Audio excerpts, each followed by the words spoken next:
ಎಲ್ಲರಿಗೂ ನಮಸ್ಕಾರ. ಆಚಾರ ವಿಚಾರ ಉಚ್ಚಾರ ಈ ಒಂದು ತಂಡದಿಂದ ನಡೆಸ್ತಾ ಇರ್ತಕ್ಕಂತಹ ಲೀಲಾ ಜಾಲನ್ಯಾಸದ 9ನೇ ಕಾರ್ಯಕ್ರಮದಲ್ಲಿ ನಾವು ಸೇರಿದ್ದೇವೆ.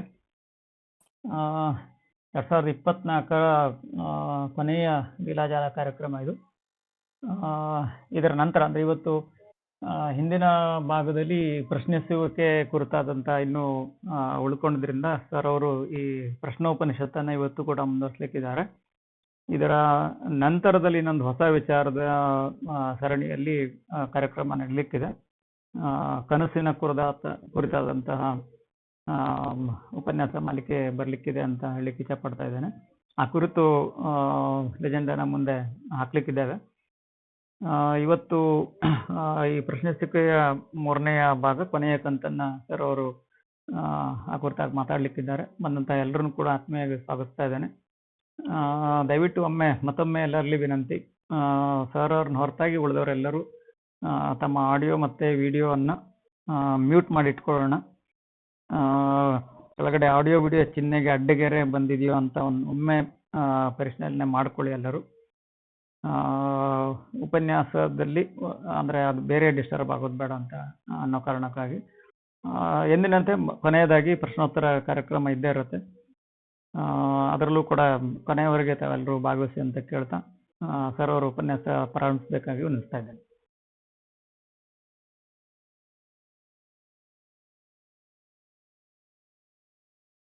ಸರ್ ಅನ್ಮ್ಯೂಟ್ ಆಗಿಲ್ಲ. ಸರ್ ಮ್ಯೂಟ್ ಆಗಿದೆ.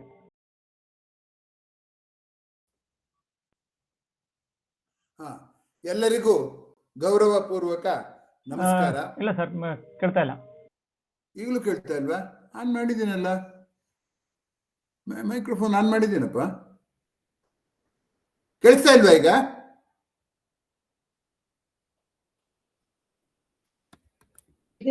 ಕೇಳಿಸ್ತಿದೆ ಸರ್. ಕೇಳಿಸ್ತಾ ಇಲ್ವಾ ಈಗ? ಕೇಳಿಸ್ತಾ ಇದೆ ಸರ್. ಕೇಳಿಸ್ತಿದೆ ಸರ್. ಕೇಳಿಸ್ತಿದೆ. ಸರಿ. ಎಲ್ಲರಿಗೂ ಗೌರವಪೂರ್ವಕ ನಮಸ್ಕಾರ. ಈ ದಿನ ಪ್ರಶ್ನಿಸುವಿಕೆಯ ಕೊನೆಯ ಹಂತಕ್ಕೆ ಬಂದಿದ್ದೇವೆ. ಕಳೆದ 2 ಕಂತುಗಳನ್ನ ಯಾರು ನೋಡಿಲ್ವೋ ಅವರು ಅದನ್ನ ಈ ಜಾಲನ್ಯಾಸ ಮುಗಿದ ಮೇಲೆ ಯಾರು ನೋಡ್ಬೇಕು ಅಂತ ಕೇಳ್ಕೊತೀನಿ. ಯಾಕೆ ಅಂದ್ರೆ ಅವುಗಳಲ್ಲಿ ನಿರಂತರತೆ ಇದೆ ಅನ್ನೋ ಕಾರಣಕ್ಕಾಗಿ. ಇವತ್ತು ನನ್ನ ಜಾಲನ್ಯಾಸದ ಪ್ರಾರಂಭ ಮಾಡೋದಕ್ಕೆ ಮೊದಲು 2024ನೇ ಇಸವಿಯ ವಿಶೇಷ ಸಾಧನೆ ಅಂತಂದ್ರೆ 2 ಜಾಲನ್ಯಾಸಗಳು ಯೂಟ್ಯೂಬ್ನಲ್ಲಿ ಲಭ್ಯ ಇದ್ದದ್ದು 400ರ ಗಡಿಯನ್ನ ದಾಟಿದೆ. ನವರಾತ್ರಿಯ ವಿಶೇಷಗಳು ಅನ್ನೋದು ಒಂದು,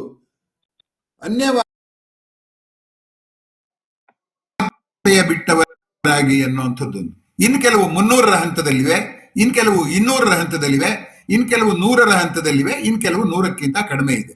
ತುಂಬಾ ವಿಶೇಷ ಅಂದ್ರೆ ಈ 2ನೆಯ ಕಂತು ಇದರದ್ದು 3 ದಿವಸದೊಳಗಾಗಿ 100ರ ಹಂತ ಹೆಚ್ಚು ಕಡಿಮೆ ತಲುಪಿದೆ. ಈ ರೀತಿಯ ಪ್ರೋತ್ಸಾಹ ಕೊಟ್ಟಿದ್ದಕ್ಕಾಗಿ ತಮ್ಮೆಲ್ಲರಿಗೂ ವಂದಿಸಿ ಈಗ ನಾನು ವಿಷಯಕ್ಕೆ ಬರ್ತೇನೆ. ಜ್ಞಾನವನ್ನು ತಿಳಿದುಕೊಳ್ಳುವಂತಹ ಒಂದು ಹಸಿವೆ ಇದೆಯಲ್ಲ, ಅದು ಹೊಟ್ಟೆಯ ಹಸಿವೆ ಎಷ್ಟು ಸುಲಭವಾಗಿ ಆಗುವಂಥದ್ದಲ್ಲ, ಅದು ಕೆಲವರಿಗೆ ಆಗುವಂಥದ್ದು. ಆದ್ದರಿಂದ ಹಸಿವೆಯನ್ನ ತಂದುಕೊಂಡ ಮೇಲೆ ಏನಾಗತ್ತಪ್ಪ ಅಂತಂದ್ರೆ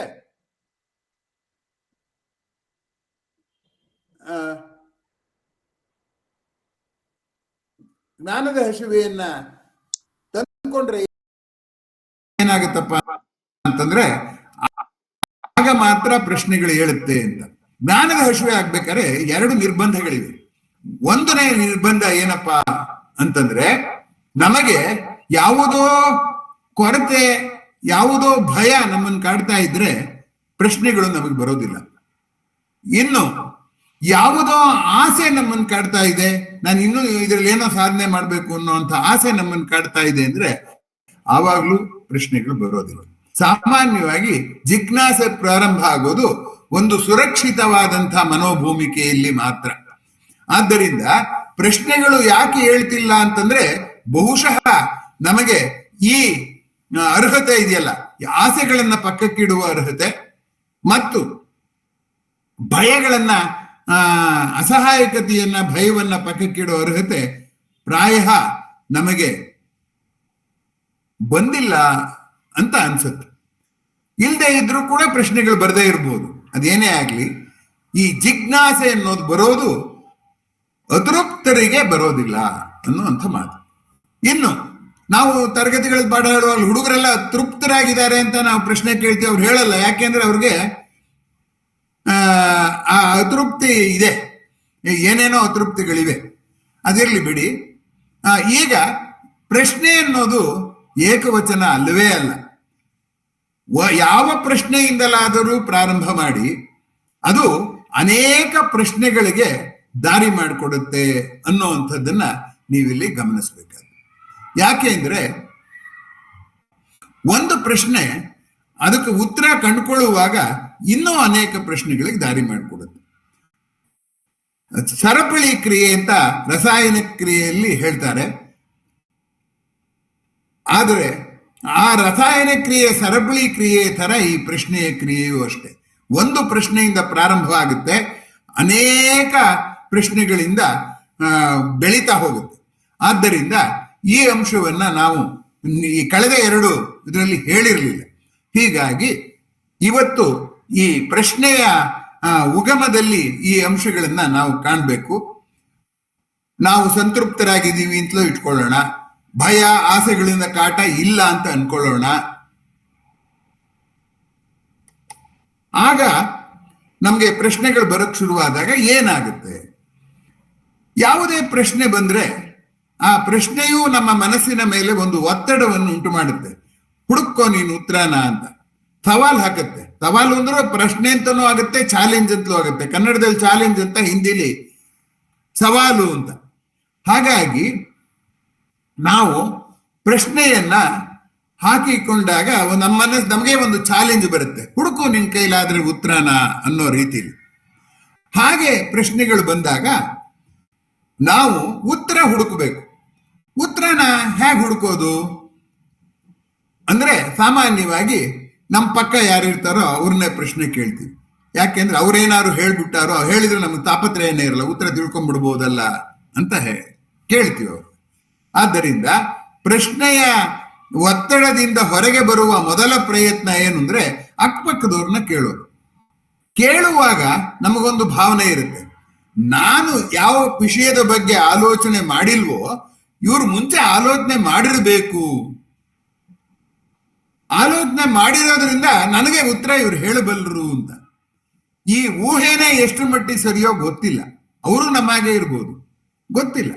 ಆದ್ದರಿಂದ ನಾವು ಪ್ರಶ್ನೆಗೆ ಉತ್ತರವನ್ನ ಪರರಿಂದ ನಿರೀಕ್ಷಿಸಿ ಅನೇಕರಿಂದ ಕೇಳ್ತಾ ಹೋಗ್ತೀವಿ.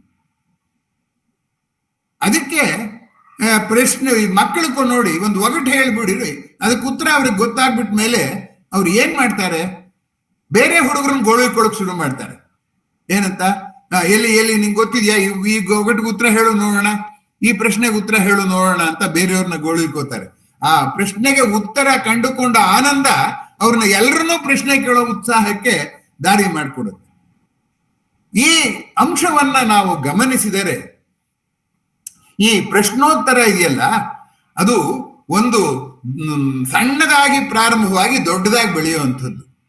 ಪುರಾಣದ ಕಥೆಗಳಲ್ಲಿ ವಾಮನ ಬಂದು ತ್ರಿವಿಕ್ರಮನಾಗಿ ಬೆಳೆದು ಇಡೀ ಭೂಮಿನೇ ಎಳೆದ ಅಂತ ಹೇಳ್ತಾರಲ್ಲ, ಹಾಗೆ ಒಂದು ಪ್ರಶ್ನೆಯಾಗಿ ಕಾಣಿಸಿಕೊಂಡದ್ದು ಅನೇಕ ಪ್ರಶ್ನೆಗಳಾಗಿ ನಮ್ಮನ್ನ ಕಾಡ್ತಾ ಹೋಗುತ್ತೆ ಅನ್ನುವಂಥದ್ದನ್ನ ದಯಮಾಡಿ ಗಮನಿಸಿ. ಆಮೇಲೆ ಈಗ ಪ್ರಶ್ನೆಯನ್ನ ಅನೇಕ ಜನರನ್ನ ಕೇಳಿದಾಗ ಏನಾಗುತ್ತೆ, ನಾವು ಉತ್ತರ ಹುಡುಕಲ್ಲಪ್ಪ, ಯಾರು ಸಿಕ್ಕಿದ್ರೆ ಸಾಕು ಪ್ರಶ್ನೆ ಕೇಳ್ತೀವಿ ಅಂತ. ಹಾಗೆ ಪ್ರಶ್ನೆ ಕೇಳ್ತಾ ಹೋದ್ರೆ ಒಬ್ಬೊಬ್ರು ಒಂದೊಂದು ಉತ್ತರ ಹೇಳೋದ್ರಿಂದ ನಮ್ಮ ಮನಸ್ಸು ಇನ್ನಷ್ಟು ಗೊಂದಲಕ್ಕೆ ಸಿಕ್ಕಾಕೊಳ್ಳುತ್ತೆ. ಅನೇಕ ಅವರ ಅನುಭವದ ಹಿನ್ನೆಲೆಯಲ್ಲಿ ಅವರು ಉತ್ತರ ಹುಡುಕ್ತಾರೆ, ಇನ್ನೊಬ್ರು ಅವರ ಅನುಭವದ ಹಿನ್ನೆಲೆಯಲ್ಲಿ ಉತ್ತರ ಹುಡುಕ್ತಾರೆ. ಹಾಗಾಗಿ ಮನಸ್ಸು ಉತ್ತರ ತಿಳ್ಕೊಂಡು ಸ್ಥಿರ ಸ್ಥಿತಿಗೆ ಬರಕ್ ಹೊರಟದ್ದು ಅದು ತಲುಪೋದು ಎಲ್ಲಿಗಪ್ಪ ಅಂತಂದ್ರೆ ಮತ್ತಷ್ಟು ಅಸ್ಥಿರ ಸ್ಥಿತಿಗೆ. ಅದಕ್ಕೆ ನಾವು ಪ್ರಶ್ನೆನೇ ಕೇಳಕ್ ಹೋಗಲ್ಲ, ಈ ಪ್ರಶ್ನೆ ಕೇಳಿ ಈ ಗೋಜಲೆಲ್ಲ ಯಾಕೆ ಬೇಕು ಅಂತ. ಭಗವದ್ಗೀತೆಯಲ್ಲಿ ಕೂಡ ಯೋಗದ ಬಗ್ಗೆ ಪ್ರಶ್ನೆ ಕೇಳೋದ್ರ ಬಗ್ಗೆ ಕೃಷ್ಣ ಹೇಳ್ತಾನೆ, ಶ್ರುತಿತೆ ವಿಪ್ರತಿಪನ್ನ. ಪ್ರಶ್ನೆ ಕೇಳಿ ಕೇಳಿ ಕೇಳಿ ನೀನು ಗೊಂದಲಕ್ಕೊಳಗಾಗ್ಬಿಡ್ತೀಯ. ಎಲ್ಲಿವರೆಗೆ ಸ್ಥಿರವಾದ ಮನಸ್ಸು ಬರಲ್ವೋ ನಿನಗೆ ಪ್ರಶ್ನೆ ಹುಡ್ಕೋಕ್ಕಾಗಲ್ಲ. ಹೆಚ್ಚು ಜನನ ಪ್ರಶ್ನೆ ಕೇಳಿದಷ್ಟು ನಾವು ನಮ್ಮ ಪ್ರಶ್ನೆಗೆ ನಮಗೇನು ಬೇಕೋ ಆ ಉತ್ತರ ಹುಡ್ಕೊಳಕ್ ಆಗೋದೇ ಇಲ್ಲ. ಆದ್ದರಿಂದ ಒಂದು, ನಾವೇ ಪ್ರಶ್ನೆಗಳಿಗೆ ಉತ್ತರ ಹುಡುಕೊಳ್ಳೋದು ಒಂದು. ಎರಡನೇದು, ಅನೇಕರ ಜೊತೆಯಲ್ಲಿ ಕೇಳೋದು.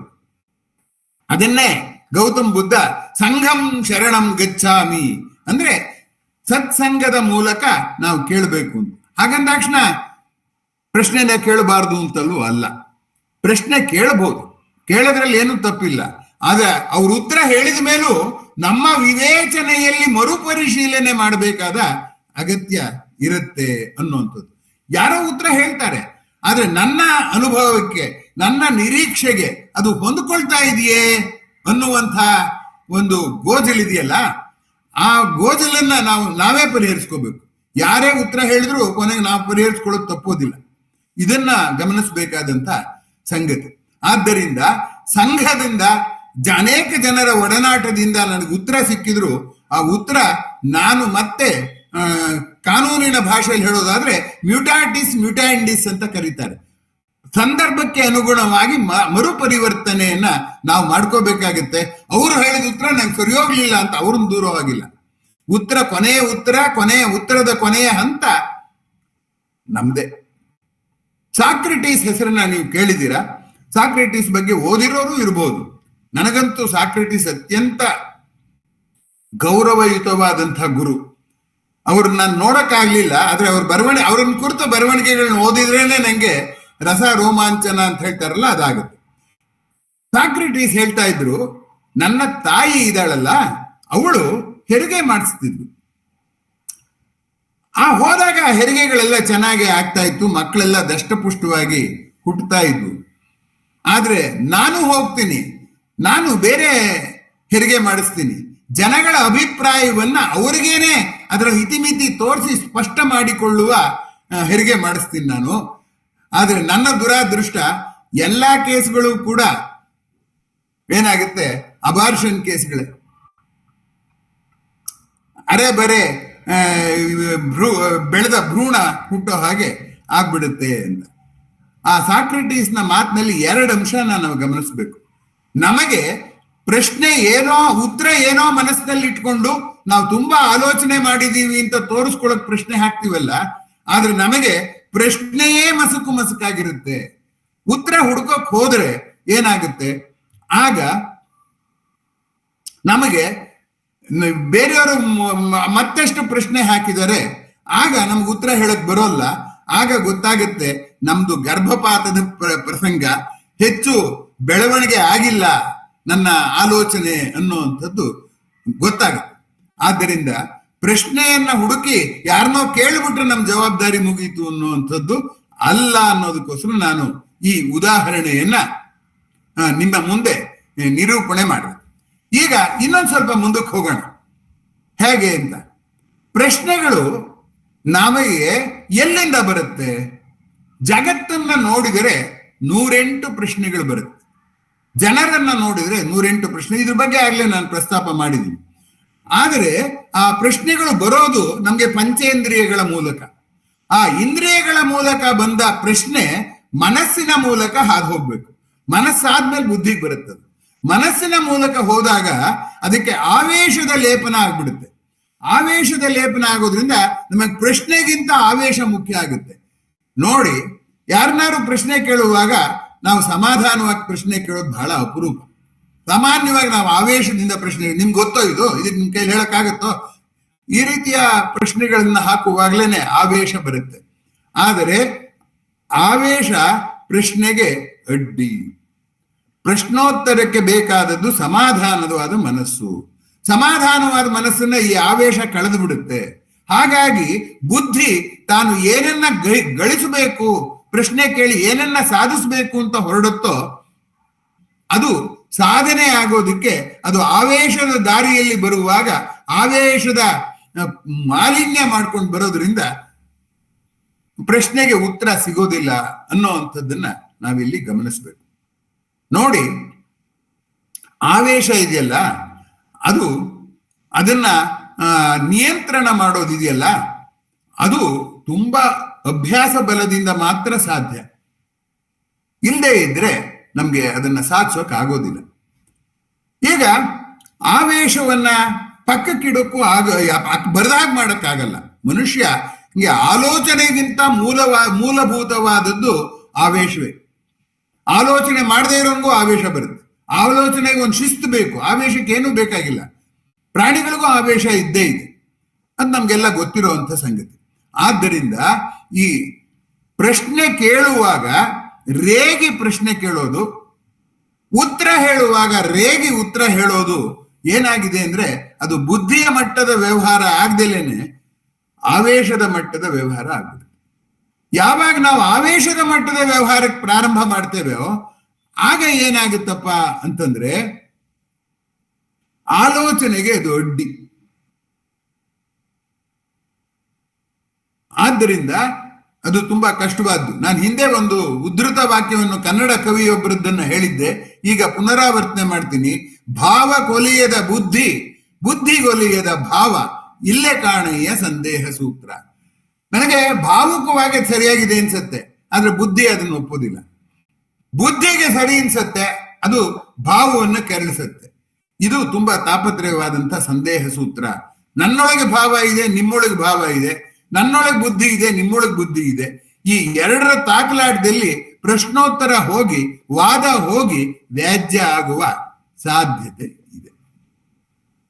ಈ ವ್ಯಾಜ್ಯ ಮಾಡ್ದಲೇನೆ ಸಾಮೂಹಿಕ ಚಿಂತನೆ ಮಾಡಬೇಕು ಅಂತ ಮನುಷ್ಯ ಮೊದಲಿನಿಂದ ಆಲೋಚನೆ ಮಾಡಿದ್ದಾನೆ. ಅದಕ್ಕೆ ಅನೇಕ ವಿಧಾನಗಳನ್ನು ಕೂಡ ಮನುಷ್ಯ ರೂಪಿಸಿದ್ದಾನೆ. ಉದಾಹರಣೆಗೆ ಚರ್ಚೆಯು ಒಂದು ರೀತಿಯಲ್ಲಿ ವ್ಯಾಜ್ಯವೇ, ಜಗಳವೇ. ಆದರೆ ಚರ್ಚೆ ಮಾಡುವಾಗ ಕೆಲವು ನಿರ್ಬಂಧಗಳನ್ನು ಹಾಕಿರ್ತೀವಿ. ಏನಂದ್ರೆ, ನೀವು ಆ ಪ್ರಶ್ನೆ ಕೇಳೋರು ಇನ್ನೆಲ್ಲರೂ ಸುಮ್ಮನಿದ್ದಾಗಲೇ ಮಾತಾಡಬೇಕು, ಚರ್ಚೆ ಮಾಡಬೇಕು ಅನ್ನುವಂಥದ್ದು. ಆದರೂ ಜನನ್ ಹಿಡಿಯೋದು ಕಷ್ಟ. ಅದಕ್ಕೆ ಪರ ವಿರೋಧವಾಗಿ ಮಾತಾಡ್ಲಿ, ಉಳಿದವರೆಲ್ಲ ಕೇಳಲಿ, ತಮ್ಮ ಸರದಿ ಬಂದಾಗ ಮಾತಾಡ್ಲಿ ಅಂತ ಹೇಳುವಂತ ಇನ್ನೊಂದು ಶಿಸ್ತನ್ನ ಅದಕ್ಕೆ ಸೇರಿಸಲಾಗಿ ಈಗ ಈ ಸಾಮೂಹಿಕ ಚರ್ಚೆ ಇದೆಯಲ್ಲ, ಈ ಚರ್ಚೆಯ ಒಂದು ವಿಧಾನವೂ ಕೂಡ ಸಾಮೂಹಿಕ ಚಿಂತನೆಯೇ. ಅಲ್ಲಿ ಕೂಡ ಕೆಲವು ಸರಿ ನಿಮಗೆ ಗೊತ್ತಿದೆ, ಡಿಬೇಟ್ ಆಗುವಾಗ ಕೆಲವರು ಹೇಳೋ ವಿಷಯಕ್ಕಿಂತ ಜೋರಾಗಿ ಟೇಬಲ್ ಕೊಡ್ತಾರೆ, ಕಿರಿಚ್ತಾರೆ, ಅರಚ್ತಾರೆ. ಎಲ್ಲವೂ ಕೂಡ ಆವೇಶದ ನಿಯಂತ್ರಣ ಇಲ್ಲದ್ದು ಅಂತ ನಮ್ಗೆ ಸ್ಪಷ್ಟವಾಗಿ ಗೊತ್ತಾಗುತ್ತೆ. ಆಮೇಲೆ ಈ ಚರ್ಚೆಯ ವಿಧಾನವೂ ಬೇಡ, ಯಾರಾದ್ರೂ ಒಬ್ಬರು ನಿರೂಪಣೆ ಮಾಡಲಿ, ಇನ್ನುಳಿದವರು ಅದಕ್ಕೆ ತಮ್ಮ ಪ್ರತಿಕ್ರಿಯೆ ನೀಡಲಿ ಅನ್ನುವ ರೀತಿಯಲ್ಲಿ ಈ ಉಪನ್ಯಾಸ ಮತ್ತು ವಿಚಾರ ಸಂಕಿರಣಗಳು ಬರೋದಕ್ಕೆ ಪ್ರಾರಂಭ ಆದವು. ಆ ಉಪನ್ಯಾಸ ಮತ್ತು ವಿಚಾರ ಸಂಕಿರಣಗಳು ಕೂಡ ಸಾಮೂಹಿಕ ಚಿಂತನೆಯೇ. ಆದರೆ ಇನ್ನಷ್ಟು ನಿರ್ಬಂಧಗಳನ್ನು ಹಾಕಿ ಸಂಯಮ ಇಲ್ಲದೇ ಇರೋ ಜನಕ್ಕೆ ಆ ನಿರ್ಬಂಧಗಳ ಮೂಲಕ ಸಂಯಮ ತಂದು ಆಮೇಲೆ ಚರ್ಚೆ ಮಾಡೋದಕ್ಕೆ ಅನುವು ಮಾಡಿಕೊಡುವಂಥದ್ದು. ಅಂಥದ್ದು ಯಾವುದಪ್ಪ ಅಂದ್ರೆ ಈ ವಿಚಾರ ಸಂಕಿರಣಗಳು ಅಥವಾ ಉಪನ್ಯಾಸ ಮಾಲಿಕೆ. ಅಲ್ಲಿ ಉಪನ್ಯಾಸಕರಿಗೆ ಒಂದು ಶೀರ್ಷಿಕೆ ಕೊಡುತ್ತೆ, ಜನ ಎಲ್ಲ ಬಂದು ಸೇರ್ತಾರೆ, ಅವರು ಆ ವಿಷಯವನ್ನ ತಿಳ್ಕೊಳ್ಳೋ ರೀತಿಯಲ್ಲಿ ಬಂದಿರ್ತಾರೆ. ಆದರೆ ಉಪನ್ಯಾಸದ ಶೀರ್ಷಿಕೆ ಆ ಉಪನ್ಯಾಸಕ್ಕೆ ಬಂದೋರು ಕೊಟ್ಟಿದ್ದಲ್ಲ.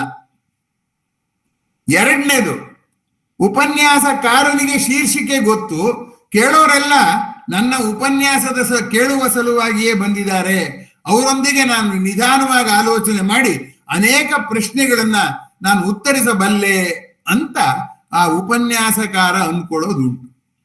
ಹಾಗನ್ಕೊಳ್ದ್ರೆ ಅವನು ಉಪನ್ಯಾಸ ಮಾಡೋಕ್ ಆಗೋಲ್ಲ.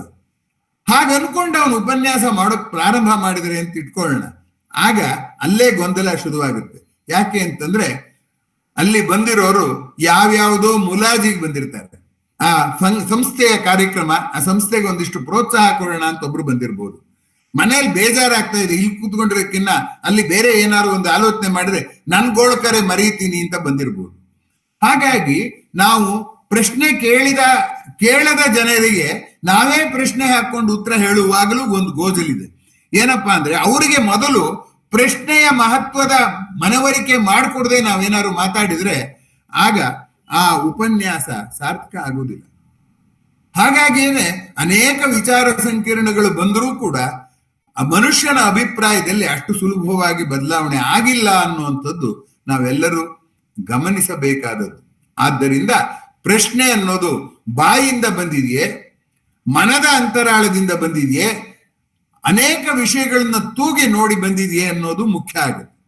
ಹಾಗೇನೆ ಉತ್ತರವನ್ನು ಸ್ವೀಕರಿಸುವಾಗ ಕೇವಲ ಕಿವಿ ಸ್ವೀಕರಿಸುತ್ತೋ ಅಥವಾ ಮನಸ್ಸು ಸ್ವೀಕರಿಸುತ್ತೋ ಬುದ್ಧಿ ಸ್ವೀಕರಿಸುತ್ತೋ ಗೊತ್ತಿಲ್ಲ. ಹಾಗಾಗಿ ಅನೇಕರು ನನಗೆ ಹೇಳೋದುಂಟು, ನಿಮ್ಮ ಉಪನ್ಯಾಸ ಕೇಳಿದಾಗ ಎಲ್ಲ ನೆನಪಿರುತ್ತೆ, ಆ ಉಪನ್ಯಾಸ ಮುಗಿದೋದ್ಮೇಲೆ ಎಲ್ಲ ಮರ್ತೋಗ್ಬಿಡುತ್ತೆ ಅಂತ. ಯಾಕೆ ಅಂತಂದ್ರೆ ಹೀಗಾಗತ್ತೆ ಅಂತಂದ್ರೆ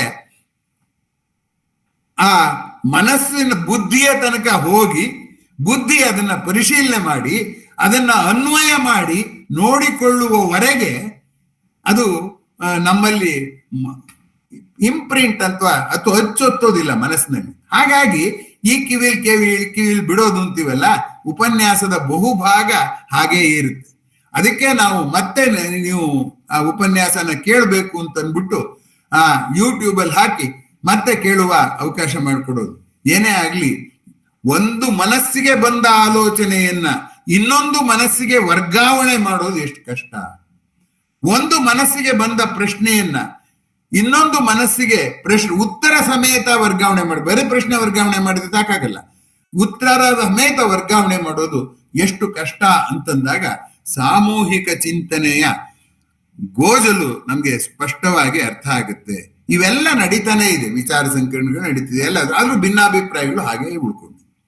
ಆದ್ದರಿಂದ ಈ ಸಂಘಂ ಶರಣಂ ಗಚ್ಚಾಮಿ ಅನ್ನೋದು ಅಸಹಾಯಕವಾಗಿ ನಾನು ಆಲೋಚನೆ ಮಾಡೋದು ತಪ್ಪಿಸ್ಕೊಳ್ಳೋ ಸೋಮಾರ್ತನದಿಂದ ಇವೆಲ್ಲ ಮಾಡ್ಕೊಂಡಿದ್ರು ಕೂಡ ನಾನು ಆಲೋಚನೆ ಮಾಡದೆ ಹೋದರೆ ಇದು ಯಾವ ಪರಿಹಾರವೂ ನನಗೆ ನಾನು ಹಾಕಿಕೊಂಡ ಪ್ರಶ್ನೆಗೆ ಪರಿಹಾರವನ್ನ ಒದಗಿಸುವುದಿಲ್ಲ, ಅಥವಾ ಒದಗಿಸಿದರೂ ಅದು ಅಸ್ಪಷ್ಟವಾಗಿರುತ್ತೆ ವಿನಾ ಸ್ಪಷ್ಟವಾಗಿರೋದಿಲ್ಲ.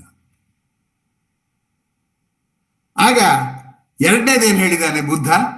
ಧರ್ಮಂ ಶರಣಂ ಗಚ್ಚಾಮಿ ಅಂತ ಹೇಳಿದಾನೆ. ಧರ್ಮಂ ಶರಣಂ ಗಚ್ಚಾಮಿ ಅಂದ್ರೆ ಏನು ಅಂತಂದ್ರೆ, ಯಾವಾಗ ನನ್ನ ಸಹಚರರು ನಾನು ಯಾರನ್ನ ನಿರೀಕ್ಷಿಸಿದ್ನೋ ಅವರು ನನ್ನ ಪ್ರಶ್ನೆಗೆ ಮುಟ್ಟುವಂತಹ ಉತ್ತರ ಕೊಡಲಿಲ್ಲ ಅಂದ್ರೆ ಏನ್ ಮಾಡಬೇಕು? ಗ್ರಂಥವನ್ನ ಅಧ್ಯಯನ ಮಾಡಬೇಕು. ಆ ವಿಷಯಗಳನ್ನು ಪ್ರಸ್ತಾಪಿಸುವ ಗ್ರಂಥಗಳನ್ನ ಅಧ್ಯಯನ ಮಾಡಬೇಕು. ಇದಕ್ಕೆ ಹೋಗೋರು ತುಂಬಾ ಕಡಿಮೆ. ಈಗ ವಿದ್ಯಾರ್ಥಿಗಳು ನಮ್ಮ ಪಾಠ ಸರಿಯಾಗಿ ಕೇಳ್ತಿಲ್ಲ ಅಂದ್ಬಿಟ್ಟು ಶಿಕ್ಷಣ ಮನೋವಿಜ್ಞಾನದ ಪುಸ್ತಕವನ್ನು ಓದುವ ಅಧ್ಯಾಪಕರು ಎಷ್ಟು ಮಂದಿ? ಇದು ಸಮಸ್ಯೆ. ಅದರಿಂದ ನಮ್ಮ ಶಿಕ್ಷಣ ವ್ಯವಸ್ಥೆಯಲ್ಲೇ ಈ ತೊಂದರೆ ಇದೆ. ಈ ಪ್ರಶ್ನೆ ಉತ್ತರ ಏನ್ ಹೇಳೋದು ಅಂತನ್ನೋದನ್ನ ನಾವು ಶಿಕ್ಷಣ ವ್ಯವಸ್ಥೆಯಲ್ಲಿ ಸರಳೀಕರಿಸ್ಕೊಂಡ್ಬಿಟ್ಟಿದೀವಿ. ಏನಂದ್ರೆ ಪ್ರಶ್ನೆ ಬರೆಸ್ಬಿಡೋದು, ಕೆಳಗೆ ಉತ್ತರ ಬರೆಸ್ಬಿಡೋದು, ಈ ಪ್ರಶ್ನೆ ಕೇಳಿದಾಗ ಈ ಉತ್ತರ ಬರೀರಿ. ಎಂಜಿನ್ಗೆ ಕಂಪಾರ್ಟ್ಮೆಂಟ್ ಅಟ್ಯಾಚ್ ಮಾಡಿದ ಹಾಗೆ ಕೆಲಸ ನಡೆದೋಗ್ಬಿಡ್ಬೇಕು, ಇನ್ನೇನು ಗೋಜಲು ಇರಬಾರ್ದು ಅಂತ. ಆದ್ರೆ ನಿಜವಾಗಿ ಆಲೋಚನೆ ಮಾಡಿದರೆ ಆ ಪ್ರಶ್ನೆಗಳನ್ನ ಉತ್ತರ ಸಿಗದೇ ಇದ್ದಾಗ ಪುಸ್ತಕ ಓದುವ ಒಂದು ವ್ಯವಸ್ಥೆಯೇ ನಮ್ಮ ಶಾಲೆಗಳು ಇರೋದಿಲ್ಲ, ಲೈಬ್ರರಿ ಇರೋದಿಲ್ಲ, ಇದ್ರೂ ಹುಡುಗರು ಕೊಡೋದಿಲ್ಲ. ಮೇಷ್ಟ್ರುಗಳು ಆ ಲೈಬ್ರರಿಯನ್ನ ಬಳಕೆ ಮಾಡುವಂಥದ್ದು ಕಡಿಮೆ ಅನ್ನುವಂಥದ್ದನ್ನ ನಾನು ಯಾರನ್ನು ಮೇಷ್ಟ್ರನ್ನ ಬೈತಾ ಇಲ್ಲ. ನಮಗೆ ಪ್ರಶ್ನೆಯ ಬಗ್ಗೆ ಅಷ್ಟೊಂದು ಗಾಢವಾದ ವಿಶ್ವಾಸವೇ ಇಲ್ಲ, ಸುಮ್ಮನೆ ಹವ್ಯಾಸಕ್ಕೆ ಪ್ರಶ್ನೆ ಕೇಳ್ತೀವಿ ಅಷ್ಟೇ. ಆದ್ದರಿಂದ ಇಲ್ಲಿ ಪ್ರಶ್ನೆಗೆ ಉತ್ತರ ಹುಡುಕುವ ಕ್ರಿಯೆ ಇದೆಯಲ್ಲ, ಸಾಮೂಹಿಕವಾಗಿ ಮಾಡೋಕ್ಕಾಗದೇ ಇದ್ದಾಗ ಸಂಘದ ಮೂಲಕ ಗ್ರಹಿಸಕ್ಕಾಗೋದು. ಯಾಕಂದ್ರೆ ನಮ್ಗೆ ಸಿಗೋ ಸಂಘ ನಮ್ಗಿನ್ನ ಕಮ್ಮಿ ಆಲೋಚನೆ ಮಾಡಿರೋದು ಇದ್ರೆ ಏನ್ ಮಾಡ್ತೀರಾ ನೀವು? ನಮಗಿನ್ನ ಇನ್ನೊಂದು ಸ್ವಲ್ಪ ಆಳವಾಗಿ ಆಲೋಚನೆ ಮಾಡಿ ಹೇಳೋ ಅಂತವ್ರು ಬೇಕು. ಎಲ್ಲಿ ಸಿಗ್ತಾರೆ? ಸಿಗಲ್ಲ. ಹಾಗಾಗಿ ಏನಾಗುತ್ತಪ್ಪ ಅಂತಂದ್ರೆ ಸಂಘಂ ಶರಣಂ ಗಚ್ಚಾಮಿ ಸಾಲದೆ ಹೋದಾಗ ಧರ್ಮಂ ಶರಣಂ ಗಚ್ಚಾಮಿ ಧಮ್ಮಂ ಅಂತ ಪಾಲಿ ಭಾಷೆಯಲ್ಲಿ ನಾವು ಧರ್ಮ ಅಂತ ಮಾಡ್ಕೊಂಡ್ಬಿಟ್ಟಿದೀವಿ ಅಷ್ಟೇ. ಸಂಘಂ ಶರಣಂ ಗಚ್ಚ ಧಮ್ಮಂ ಶರಣಂ ಗಚ್ಚಾಮಿ ಅಂದ್ರೆ ಧರ್ಮಕ್ಕೆ ಶರಣ ಆಗ್ತೀನಿ ಅಂದ್ರೆ ಈಗಾಗಲೇ ಆ ಬಗ್ಗೆ ಆಲೋಚನೆ ಮಾಡಿರುವ ಪುಸ್ತಕಗಳನ್ನ ಅಧ್ಯಯನ ಮಾಡ್ತೀನಿ ಅಂತ. ಇದು ಮಾತನಾಡಿ ಪ್ರಶ್ನೆ ಕೇಳಿ ಉತ್ತರ ತಿಳಿದುಕೊಳ್ಳುವ ಪ್ರಶ್ನೋತ್ತರ ಸಂವಾದದಷ್ಟು ಸರಳವಲ್ಲ. ಅಲ್ಲಿ ಓದುವಾಗ ಈ ಕಲ್ಪನಾ ಶಕ್ತಿ ಬೇಕಾಗುತ್ತೆ. ಆ ಕಲ್ಪನಾ ಶಕ್ತಿ ಉಪಯೋಗಿಸಿ ನಮ್ಮ ಸಮಸ್ಯೆಗಳಿಗೆ ಉತ್ತರ ಕಳ್ಕೋಬೇಕಾಗುತ್ತೆ. ಉತ್ತರ ಕೇಳ್ಕೋತೀನಿ ಅನ್ನೋದು ಸುಮ್ಮನೆ ಆಗುವ ಒಂದು ಈಚಿಂಗ್ ಅಲ್ಲ. ನಾವೇ ಆದ್ರೆ ಕೇಳ್ಕೋತೀವಿ, ಅಲ್ಲಿ ಹೊಟ್ಟೋಗುತ್ತೆ. ಇದಲ್ಲ, ಅದನ್ನ ಬೆನ್ನು ಹತ್ತಿ ಜೀವಮಾನದಲ್ಲಿ ಇದನ್ನ ಪೂರ್ತಿ ತಿಳ್ಕೋಬೇಕು ಅನ್ನೋಂತ ಹಠ ಇರ್ಬೇಕಾಗುತ್ತೆ. ಅಂತ ಹಠನೇ ನಮ್ಗೆ ಏನಾದ್ರು ಒಂದಿಷ್ಟು ಕಲಿಕೆ ಕೊಡುತ್ತೆ, ಇಲ್ದಿರ ಕೊಡೋದಿಲ್ಲ. ಇಲ್ಲಿ ಬಿಡಿ, ಗ್ರಂಥಗಳನ್ನು ಓದೋದು ಅನ್ನುವಂಥದ್ದು.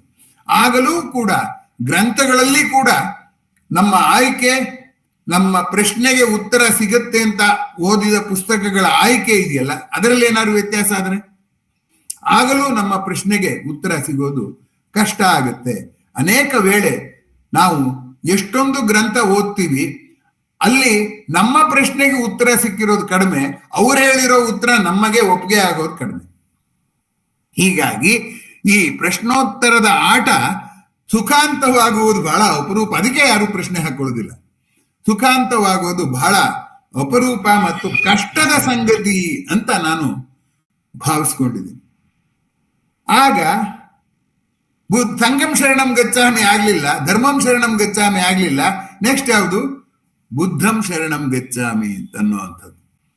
ಆಗ ಈ ಜಿಜ್ಞಾಸೆ ಮಾಡುವ ಗ್ರಂಥಗಳನ್ನ ಬಿಟ್ಟು ಜೀವನದಲ್ಲಿ ಏನಾದ್ರೂ ಸಾಧನೆ ಮಾಡಿರುವಂತಹ ಬುದ್ಧ ಇದಾನಲ್ಲ, ಆ ಬುದ್ಧನ ಬಗ್ಗೆನೇ ಓದಿದ್ರೆ, ಅವನು ಯಾವ್ದಾದ್ರು ಒಂದು ಸಮಸ್ಯೆ ಬಂದಾಗ ಹೇಗೆ ಅದಕ್ಕೆ ಪ್ರತಿಕ್ರಿಯಿಸ್ತಾನೆ ಅನ್ನೋದು ನೋಡಿದ್ರೆ ಆಗ ನಮ್ಮ ಸಮಸ್ಯೆಗೆ ಉತ್ತರ ಸಿಗುವ ಸಾಧ್ಯತೆ ಸ್ವಲ್ಪ ಹೆಚ್ಚಾಗಿರುತ್ತೆ.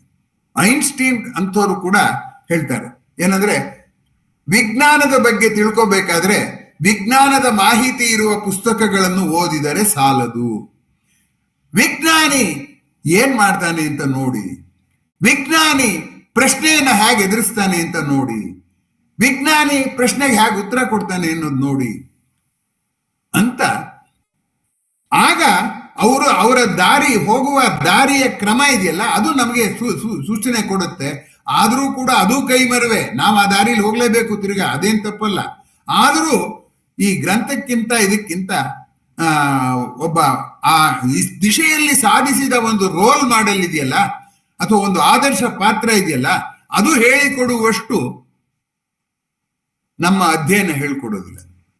ಈಗ ನೋಡಿ, ವಿಜ್ಞಾನದ ವಿಷಯದಲ್ಲಿ ಸ್ಫೂರ್ತಿ ತಗೊಳ್ಳೋರೇ ತಗೊಳ್ಳಿ, ಐನ್ಸ್ಟೀನೇ ತಗೊಳ್ಳಿ, ಅವ್ರು ಏನ್ ಹೇಳ್ತಾರೆ ಅಂದ್ರೆ, ನನಗೆ ವಿಜ್ಞಾನ ತಿಳ್ಕೋಬೇಕು ಅಂತ ಸ್ಫೂರ್ತಿ ಬಂದದ್ದು ಶಾಲೆಯ ಕಲಿಕೆಯಿಂದ ಅಲ್ಲ.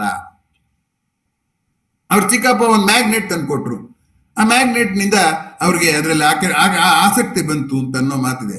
ಆಮೇಲೆ ಗಣಿತ ಅಂದ್ರೆ ಇಷ್ಟ ಆಗ್ತಿರ್ಲಿಲ್ಲ ಯಾರಿಗೆ?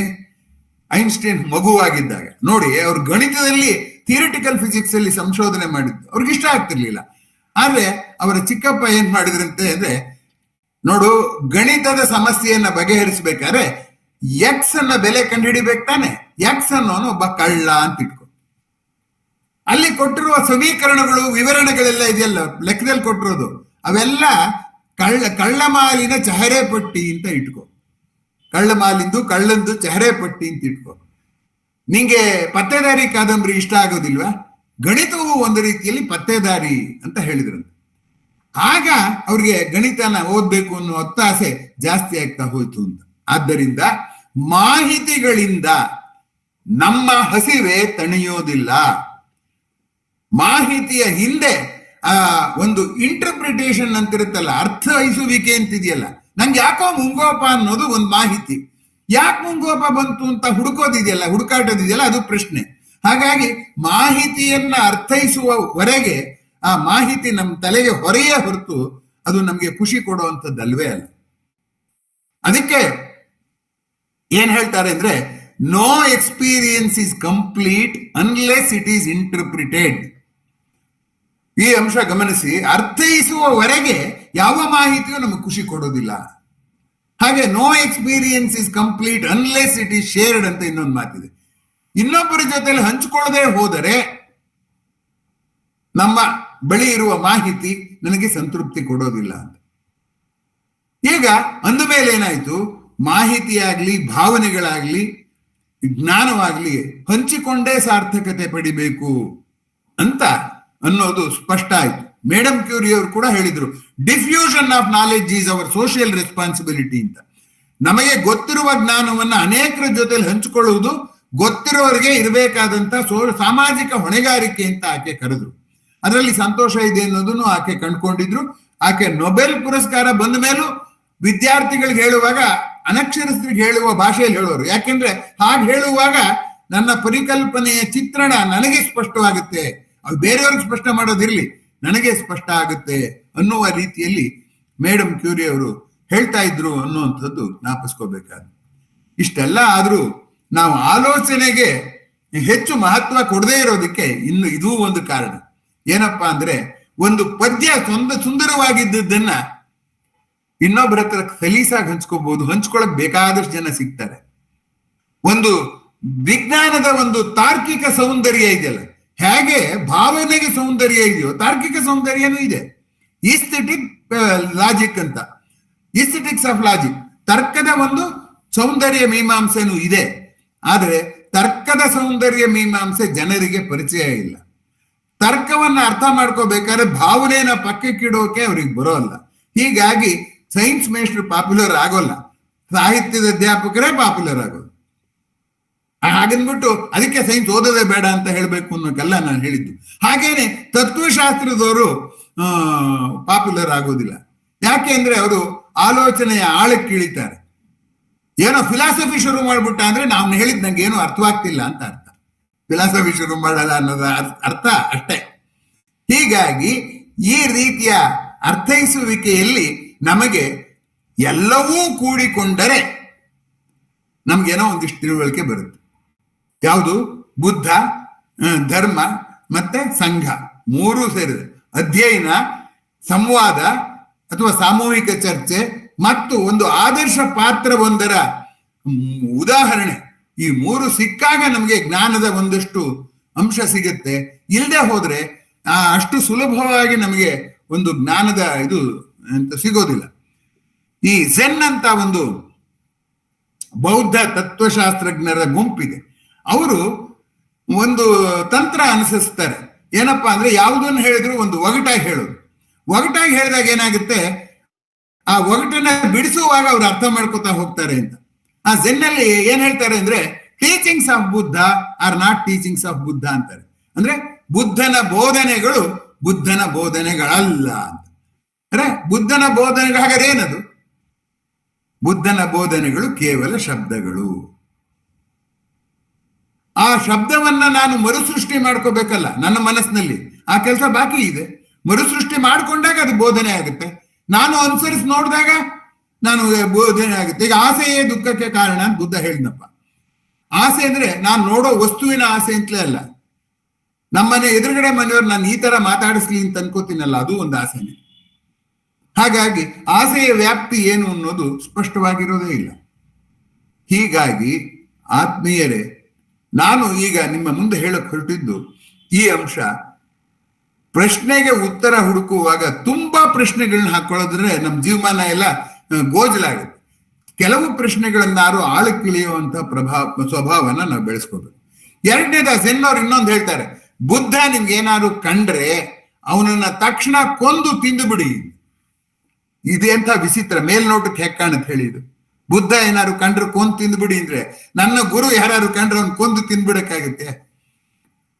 ಅಂದ್ರೆ ಏನಂತ ಅರ್ಥ ಅಂದ್ರೆ, ಅಲ್ಲಿ ಎಲ್ಲಿ ಓದಿದ ನೀತಿ ಎಲ್ಲವನ್ನು ಮೊದಲು ಮೈಗೂಡಿಸಿಕೊಳ್ಳಿ, ಆಮೇಲೆ ಜಾರಿಗೆ ತಂದು ನೋಡಿ, ಆಮೇಲೆ ನಿಮ್ಗೆ ಗುರುವಿನ ಪಟ್ಟ ಬರುತ್ತೆ. ನಾನು ನೋಡಿ, ನಾನು ಅದನ್ನ ಈ ತರ ಹಾಗಿತ್ತು, ಇದನ್ನ ನಾನು ಈಗ ಜಾರಿ ತಂದಿದ್ದೀನಿ, ಈ ಜಾರಿ ತಂದಿದ್ದ ನೀವು ಪ್ರಯತ್ನ ಪಡ್ಬೋದು ಅಂತ ಹೇಳುವ ಗುರುವಿನ ಪಟ್ಟ ಬರುತ್ತೆ. ಆದ್ರೆ ಈಗ ಗುರು ತುಂಬಾ ಜನಪ್ರಿಯವಾಗಿದ್ದಾನೆ ಅಂತ ಸೀದಾ ನಾವು ಅರ್ಧಂಬರ್ಧ ಗೊತ್ತಿರೋದನ್ನೇ ಇನ್ನೊಬ್ಬರಿಗೆ ಹೇಳುವಂತ ಪರಿಸ್ಥಿತಿಗೆ ಬಂದಿದ್ದೇವೆ. ನರಸಿಂಹಸ್ವಾಮಿಯವರು ಹೇಳಿದ ಹಾಗೆ, ಬರಿಗೊಡೆಗಳಿಗೆ ಸಮಾಧಾನ ಹೇಳುತ್ತಿದೆ ನೀರಿಲ್ಲದ ನಲ್ಲಿ ಮಠ ಮಠ ಮಧ್ಯಾಹ್ನದಲ್ಲಿ. ಆ ಮಧ್ಯಾಹ್ನ ಬೇರೆ, ಬಾಯಾರಿಕೆ ಕೂತಿದೆ. ಆ ನೀರಿಲ್ಲದ ನಲ್ಲಿ ಬರಿಗೊಡೆಗಳಿಗೆ ಬರುತ್ತೆ, ಸುಂದಿರು ನೀರು, ಏನು ಯೋಚನೆ ಮಾಡಬೇಡ ಅನ್ನುವ ರೀತಿಯಲ್ಲಿ ಹೇಳ್ತಾ ಇದ್ದಾರೆ ಅಂತ ನಾನು ಅನ್ಕೊಂಡಿದ್ದೆ. ಅದಕ್ಕೆ ಹಿಂದೆ ಸ್ಕೂಲ್ ಅನ್ನೋ ಶಬ್ದ ಬಂದಿರೋದು ಸ್ಕೋಲ್ ಅನ್ನೋದ್ರಿಂದ. ಸ್ಕೋಲ್ ಅನ್ನೋದ್ರಿಂದಲೇ ಸ್ಕಾಲರ್ ಅಂತ ಬಂದಿರುವಂಥದ್ದು. ಸ್ಕಾಲರ್ ಅನ್ನೋ ಶಬ್ದ ಇದೆಯಲ್ಲ, ಆ ಶಬ್ದ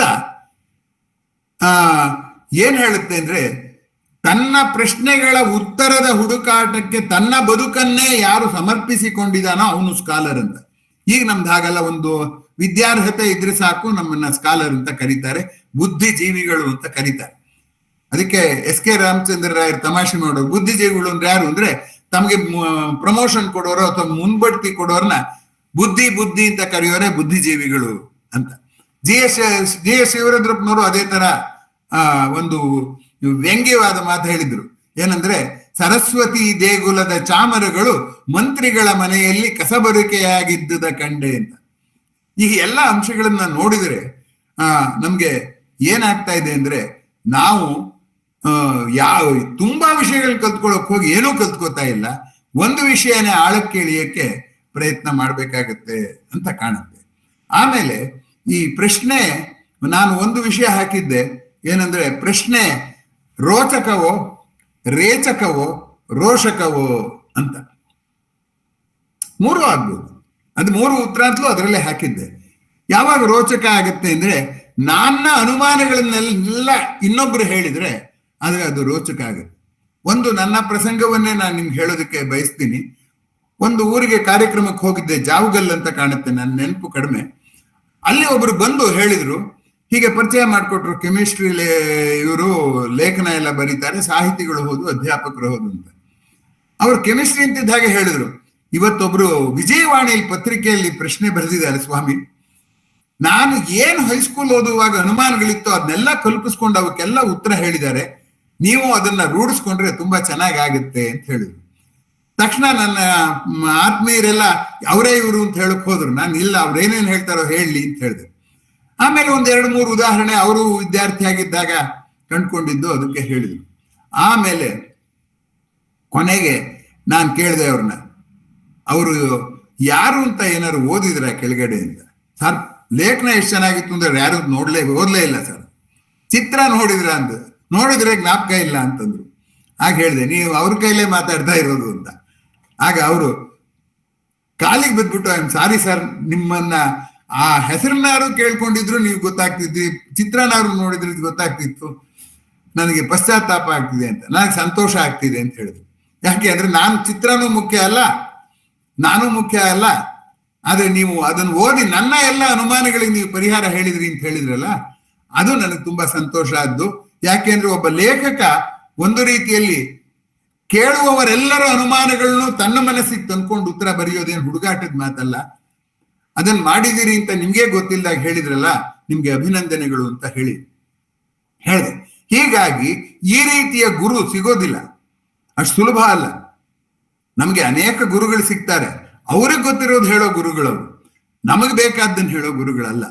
ಹಾಗಾಗಿ ಆತ್ಮೀಯರೇ, ಪ್ರಶ್ನೋತ್ತರ ಮೂಲಕ ಅಥವಾ ಪುಸ್ತಕಗಳ ಅಧ್ಯಯನದ ಮೂಲಕ ಅಥವಾ ಬೇರೆ ಸಾಮೂಹಿಕ ಚರ್ಚೆಯ ಮೂಲಕ ಅಥವಾ ಒಬ್ಬ ಗುರುವಿನ ಮೂಲಕ ನಾವು ನಮಗೆ ತಿಳಿದದ್ದನ್ನ, ನನಗೆ ತಿಳಿಯಬೇಕಾದದ್ದನ್ನ ತಿಳಿದುಕೊಳ್ಳೋದು ಅಷ್ಟು ಸುಲಭದ ಕೆಲಸ ಅಲ್ಲ ಅಂತ. ಸಮುದ್ರ ಅಥವಾ ಹೊಳೆ ದೊಡ್ಡದಾಗಿರ್ಬೋದು, ನನ್ನ ಕೊಡವೆ ಚಿಕ್ಕದಾಗಿದ್ರೆ ನನ್ನ ಕೊಡದಲ್ಲಿ ಎಷ್ಟು ಹಿಡಿಯುತ್ತೋ ಅಷ್ಟೇ ಸಿಗೊಂಬರೋದು. ಆದರೂ ಪ್ರಶ್ನೆ ಮಹತ್ವದ್ದೇ. ಯಾಕಂದ್ರೆ ಪ್ರಶ್ನೆ ಕೊಡವನ್ನು ತೋರಿಸ್ತಾ ಇದೆ. ಆ ಪ್ರಶ್ನೆಯನ್ನ ಆಳವಾಗಿ ಕೇಳಿದ್ರೆ ನನ್ನ ಕೊಡದ ಆಳ ಇದೆಯಲ್ಲ, ಗಾತ್ರ ಇದೆಯಲ್ಲ, ದೊಡ್ಡದು ಅಂತ ಹೇಳಿದ ಹಾಗೆ. ಹಾಗಾಗಿ ಉತ್ತರ ಹೇಳುವವರಿಗೆ ಪ್ರಶ್ನೆ ಕೇಳುವವರೇ ಪ್ರೋತ್ಸಾಹ ತಂದ್ಕೊಳ್ಬೇಕು. ಗುರುಗಳು ಶಿಷ್ಯನನ್ನ ಸೃಷ್ಟಿಸ್ತಾರೆ ಅನ್ನೋದು ನಾನು ನಂಬೋದಿಲ್ಲ, ಶಿಷ್ಯರೇ ಗುರುಗಳನ್ನ ಸೃಷ್ಟಿಸ್ತಾರೆ. ಶಿಷ್ಯರು ಹಾಗೆ ಹೀಗೆ ಪ್ರಶ್ನೆ ಕೇಳಿ ಪ್ರೋತ್ಸಾಹ ಕೊಟ್ಟು ಈ ಗುರುಗಳನ್ನ ರೂಪಿಸ್ತಾ ಹೋಗ್ತಾರೆ. ಆದ್ರಿಂದ ಪ್ರಶ್ನೆ ರೋಚಕ, ಪ್ರಶ್ನೆ ರೇಚಕವೂ ಆಗ್ಬೋದು. ರೇಚಕ ಅಂದ್ರೆ, ವಿರೇಚನ ಅಂದ್ರೆ ಎಕ್ಸ್ಕ್ರೀಷನ್, ವಿಸರ್ಜನೆ ಅಂತ ಅನ್ನುವಂಥದ್ದು. ವಿರೇಚಕ ಅಂದ್ರೆ ಏನು ಅಂತಂದ್ರೆ, ನಾವು ಆ ಹೊಟ್ಟೆಯನ್ನ ಶುದ್ಧಿ ಮಾಡ್ಕೊಳ್ಳೋಕ್ಕೋಸ್ಕರ ಏನಾಗುತ್ತೆ, ವಿರೇಚನ ಆಗೋದಕ್ಕೆ ಕೊಡುವಂಥದ್ದು, ಒಂದು ಬೇದಿ ವಾಂತಿಯಾಗಿ ಕಾಯಿಲೆಯನ್ನು ವಾಸಿ ಮಾಡೋಕೆ ಕೊಡ್ತಾರಲ್ಲ, ಅದನ್ನ ವಿರೇಚಕ ಅಂತ ಕರೀತಾರೆ. ಆ ವಿರೇಚಕ ಇದೆಯಲ್ಲ, ಅದು ಕೂಡ ಹೌದು. ಯಾಕೆಂದ್ರೆ ಪ್ರಶ್ನೆ ನನ್ನ ತಪ್ಪು ಗ್ರಹಿಕೆಗಳಿಗೆಲ್ಲ ವಿರೇಚಕ. ನನ್ನ ಆವೇಶಗಳಿಗೆಲ್ಲ ವಿರೇಚಕ. ಹಾಗಾಗಿ ಪ್ರಶ್ನೋತ್ತರ ವಿರೇಚಕವೂ ಆಗಬಹುದು, ರೋಚಕವೂ ಆಗಬಹುದು, ಆಗೋದು ಅಪರೂಪ. ಆದ್ರೆ ಮೂರನೇದಿದೆಯಲ್ಲ ರೋಷಕ ಅಂತ, ಅಂದ್ರೆ ಯಾವಾಗ ನಾನು ನನ್ನ ಅಸಹಾಯಕತೆಯನ್ನ ಆವೇಶದ ಕೈ ಕೊಡ್ತೀನೋ ಅವಾಗ ನಾನು ಅನ್ಕೊಂಡಿದ್ದೆ ಬೇರೆ, ನೀವು ಹೇಳ್ತಿರೋದೇ ಬೇರೆ, ಹೋಗ್ರಿ ನಿಮ್ ಮಾತು ನಮ್ಗೆ ಬೇಕಾಗಿಲ್ಲ ಅಂತ ಎದ್ದು ಹೋಗುವ ಅಪಾಯವೂ ಉಂಟು. ಆತ್ಮೀಯರೇ, ಇವತ್ತಿನ ನನ್ನ ನಿರೂಪಣೆ ಹಿಂದಿನ 2 ನಿರೂಪಣೆಯ ಜೊತೆಯಲ್ಲಿ ಸೇರಿಸಿದಾಗ ಪ್ರಶ್ನೋತ್ತರದ ಬಗ್ಗೆ ನಾವು ಅನೇಕ ಮಗ್ಗುಲುಗಳನ್ನ ನೋಡ್ತಾನೆ ಹೋದ್ವಿ. ಆದ್ರಿಂದ ಈಗ ಕೊನೆಯದಾಗಿ ನನ್ನ ನಿರೂಪಣೆ ಮಾಡೋಕ್ ಮುಂಚೆ ಒಂದ್ ಅಂಶ ಹೇಳೋಕ್ ಇಷ್ಟಪಡ್ತೀನಿ. ನನ್ನ ಮಾತುಗಳನ್ನ ನೀವು ಆಡಿಸಿದೀರ. ನಾನು ಆಗ್ಲೇ ಹೇಳಿದೆ, ಶಿಷ್ಯಂದಿರೇ ಗುರುವನ್ನ ರೂಪಿಸ್ತಾರೆ ಅಂತ. ನಾನು ಗುರು ಅಂತ ಭಾವಿಸ್ಕೊಂಡಿಲ್ಲ. ನಿಮ್ ಜೊತೆಲಿ ಸಹ ಚಿಂತನಕಾರ ಅಂತಾನೆ ನಾನು ಗುರುತಿಸ್ಕೊಳ್ಳೋದು. ಆ ಸಹ ಚಿಂತನೆಗೂ ನಿಮ್ಮ ಸ್ಫೂರ್ತಿ ನನಗೆ ತುಂಬಾ ಸಹಾಯಕವಾಗಿದೆ. ಆದ್ರೆ ಒಂದು ಏನಪ್ಪಾ ಅಂತಂದ್ರೆ, ಪ್ರಶ್ನೆ ಕೇಳುವವರಿಗೂ ಒಂದು ಶಿಸ್ತು ಇರಬೇಕಾಗುತ್ತೆ, ಉತ್ತರ ಹೇಳುವವರಿಗೂ ಒಂದು ಶಿಸ್ತು ಇರಬೇಕಾಗುತ್ತೆ. ಈ ಶಿಸ್ತನ್ನ ಕುರಿತಂತೆ ಕೆಲವು ಮಾತನಾಡಿ ನನ್ನ ಇವತ್ತಿನ ಚರ್ಚೆಯನ್ನ ಮುಗಿಸೋದಕ್ಕೆ ಪ್ರಯತ್ನ ಪಡ್ತೇನೆ. ಯಾಕೆಂದ್ರೆ ಸಮಯ ಆಗ್ಲೇ ಎಚ್ಚರಿಸ್ತಾ ಇದೆ. ಜಿಪುಣ ಅಂದ್ರೆ ಜಿಪುಣ ಈ ಕಾಲ. ಏನೇ ಗಿರ್ವಿ ಇಟ್ರು, ಎಷ್ಟೇ ಬಡ್ಡಿ ಕೊಟ್ರು ಹುಟ್ಟೋದಿಲ್ಲ ಒಂದು ಗಳಿಗೆ ಸಾಲ ಅಂತ ನಮ್ಮ BR ಲಕ್ಷ್ಮಣರಾವ್ ಎಚ್ಚರಿಸ್ಬಿಟ್ಟಿದ್ದಾರೆ. ಅದರಿಂದ ಗಡಿಯಾರದ ಕಡೆ ನೋಡ್ಕೊಂಡೇ ಮಾತಾಡ್ಬೇಕು ನಾನು.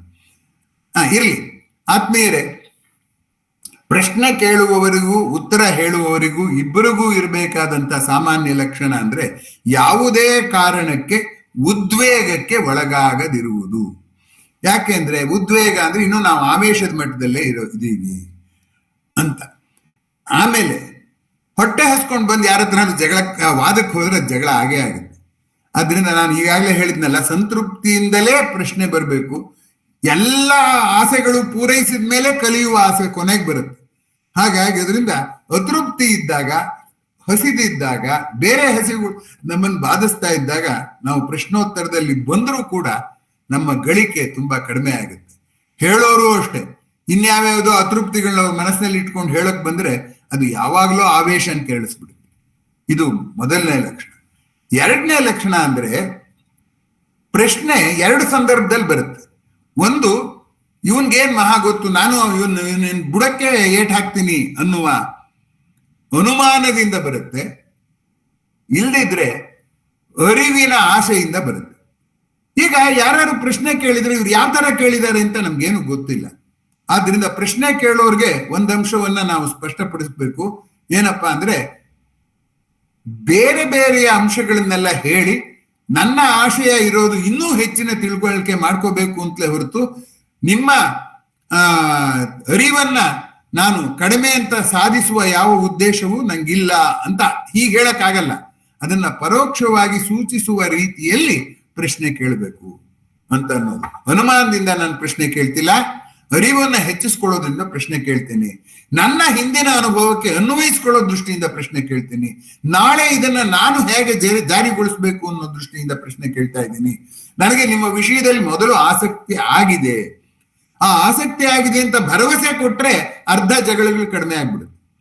ಹೀಗಾಗಿ ಪ್ರಶ್ನೆ ಕೇಳುವವರು ಈ ಎಲ್ಲ ಶಿಸ್ತನ್ನ ಪಾಲಿಸದೇನೆ ನಾನು ಏನೋ ಒಂದು ಪ್ರಶ್ನೆ ಕೇಳಿದ್ರೆ ನಂಗೆ ಗೊತ್ತು, ನನ್ನ ಕೇಳ್ತೀಯಾ, ನಿಂಗೇನ್ ಗೊತ್ತಿದೆ, ನಾನು ನಿನ್ನನ್ನು ಪ್ರಶ್ನೆ ಕೇಳ್ತೀನಿ ಅನ್ನೋಂಥದ್ದು. ಅಂದ್ರೆ ಏನು, ಅಹಮಿಕೆ ಎಲ್ಲಿ ಬರುತ್ತೋ ಅದೆಲ್ಲ ಹೊಲಸೆ. ದಾನ ಅತ್ಯುತ್ತಮವಾದದ್ದು, ಒಬ್ರಿಗೆ ಸಹಾಯ ಮಾಡೋದು. ನಾನ್ ಮಾಡ್ತಿದ್ದೀನಿ ಅಂತ ಯಾವಾಗ ಅಂತೀನೋ ಅದು ಅಹಂಕಾರ. ಆ ದಾನದಂತ ಶ್ರೇಷ್ಠ ಕ್ರಿಯೆಯು ಕೂಡ ಏನಾಗುತ್ತೆ, ನಮ್ಮ ಮನಸ್ಸು ಸರಿಯಾಗಿಲ್ದೇ ಇದ್ರೆ ನಾನು ಅನ್ನೋದು ಬೆರೆಸಿದ್ರೆ ಹಾಳಾಗುತ್ತೆ. ಹಾಗೆ ಇದು ಜ್ಞಾನದ ವಿನಿಮಯ, ದಾನನೂ ಅಲ್ಲ. ನನಗ್ ಗೊತ್ತಿರೋದು ನಾನು ಹೇಳ್ತೀನಿ, ನಿಮಗ್ ಗೊತ್ತಿರೋದು ನೀವು ಹೇಳ್ತೀರಾ, ವಿನಿಮಯ ಮಾಡ್ಕೋತಾ ಇದ್ದೀವಿ. ಆ ವಿನಿಮಯದಲ್ಲಿ ಆ ನಾನು ಅನ್ನ ಬರದಾಗಿ ನೋಡ್ಕೋಬೇಕಾದದ್ದು ಪ್ರಶ್ನೆ ಹೇಳೋರ್ಗೂ ಮುಖ್ಯ, ಕೇಳೋರ್ಗೂ ಮುಖ್ಯ, ಉತ್ತರ ಹೇಳೋರ್ಗೂ ಮುಖ್ಯವಾದ್ದು. ಮೂರನೇದು, ಉತ್ತರ ಹೇಳುವವರು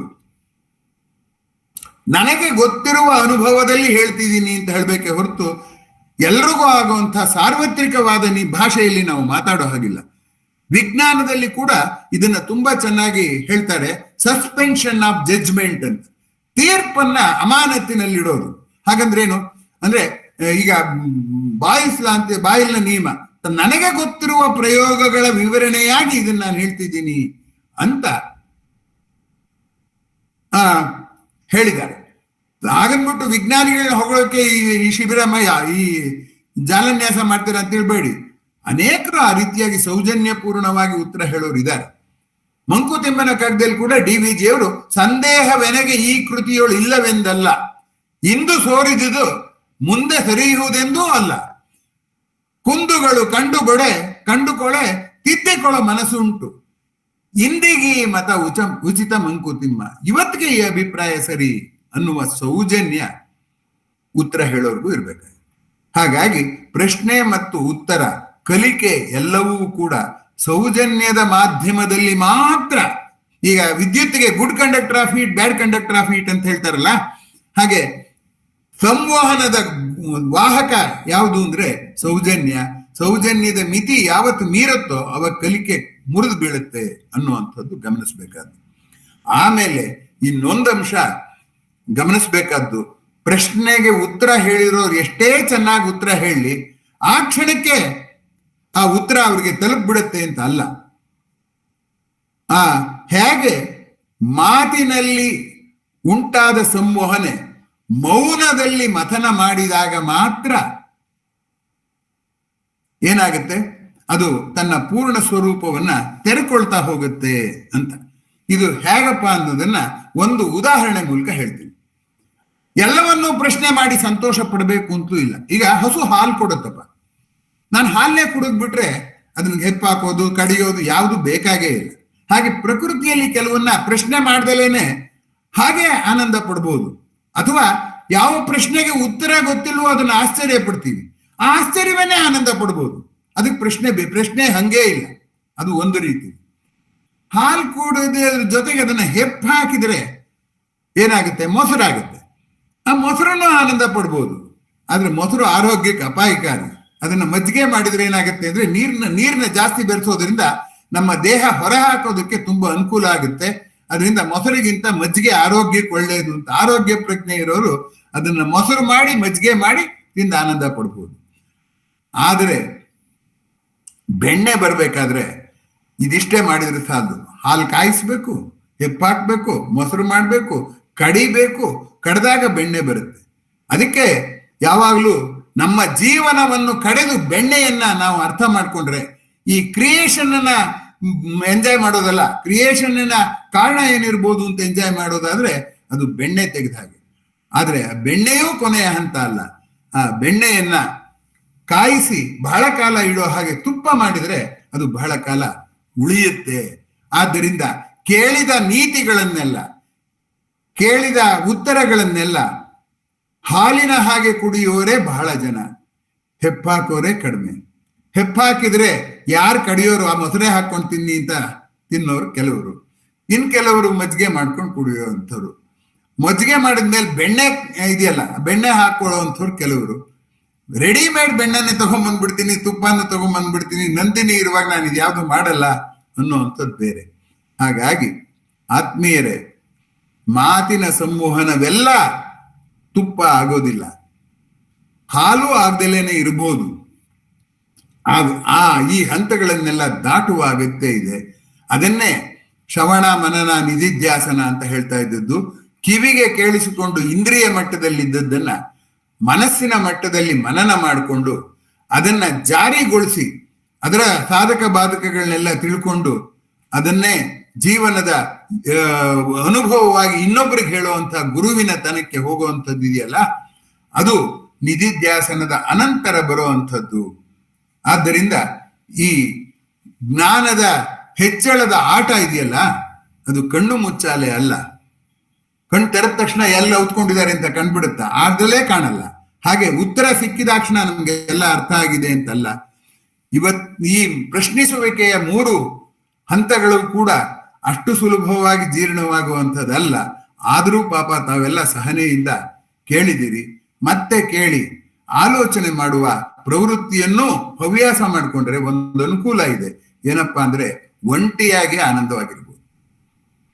ಬೇರೆ ಪದಾರ್ಥಗಳನ್ನ ನೋಡಿ ಪ್ರಪಂಚದ ಬೇರೆ ಯಾವ್ದಾದ್ರು ಸುಖ ಅನುಭವಿಸ್ಬೇಕಾದ್ರೆ ನಾನು ಸಂಪಾದನೆ ಮಾಡಬೇಕು, ಅದು ಕೊಂಡ್ಕೊಂಡ್ಬರ್ಬೇಕು, ಅದೇನೇನೋ ಮಾಡ್ಬೇಕು, ಹೊರಗಡೆಯಿಂದ ಆಮದು ಮಾಡ್ಕೊಂಡ್ರೆ. ಇದು ಆಲೋಚನೆ ಅನ್ನೋದು ನನ್ನ ಮನಸ್ಸಿನ ಪರಿಷ್ಕರಣ ಆದ್ರಿಂದ ನನ್ನೊಳಗೆ ನಾನು ಸಂತೋಷ ಪಡುವಂಥದ್ದು ಅನ್ನುವಂಥದ್ದನ್ನ ನೆನಪು ಮಾಡ್ತೇನೆ. ಯೋಗ ಅನ್ನೋದು ಹಾಗೆ, ಯೋಗ ಅನ್ನೋದು ತನ್ನಲ್ಲಿಯೇ ತಾನು ಸಂತೃಪ್ತಿ ಪಡುವಂತಹ ಕಲೆ ಅಂತ. ಆದ್ದರಿಂದ ಈ ಕೊನೆಗೆ ಇನ್ನೊಂದು ಪ್ರಶ್ನೆ ಬಿಟ್ಟಿದ್ದೆ, ಈಗ ಜ್ಞಾಪಕ ಬಂತು. ಕೋಪವನ್ನು ಗೆಲ್ಲೋದಕ್ಕೆ ಸಾಧ್ಯವೇ ಪ್ರಶ್ನೆಯಿಂದ ಅನ್ನುವಂಥದ್ದನ್ನ ನಾನು ಹಾಕಿದ್ದೆ. ಈಗ ಅದು ನೆನಪಾಯಿತು, ಅದನ್ನ 2 ನಿಮಿಷದಲ್ಲಿ ಹೇಳಿ ಮುಗಿಸ್ತೀನಿ. ಯಾವಾಗ ನಾವು ಕೋಪಿಗಳಾಗ್ತೀವಿ ಆಗ ನಾವು ಬೇಗ ಬದಲಾವಣೆಯನ್ನು ತರೋದಕ್ಕೆ ಪ್ರಯತ್ನ ಪಡ್ತೀವಿ, ದುಡುಕ್ತೀವಿ.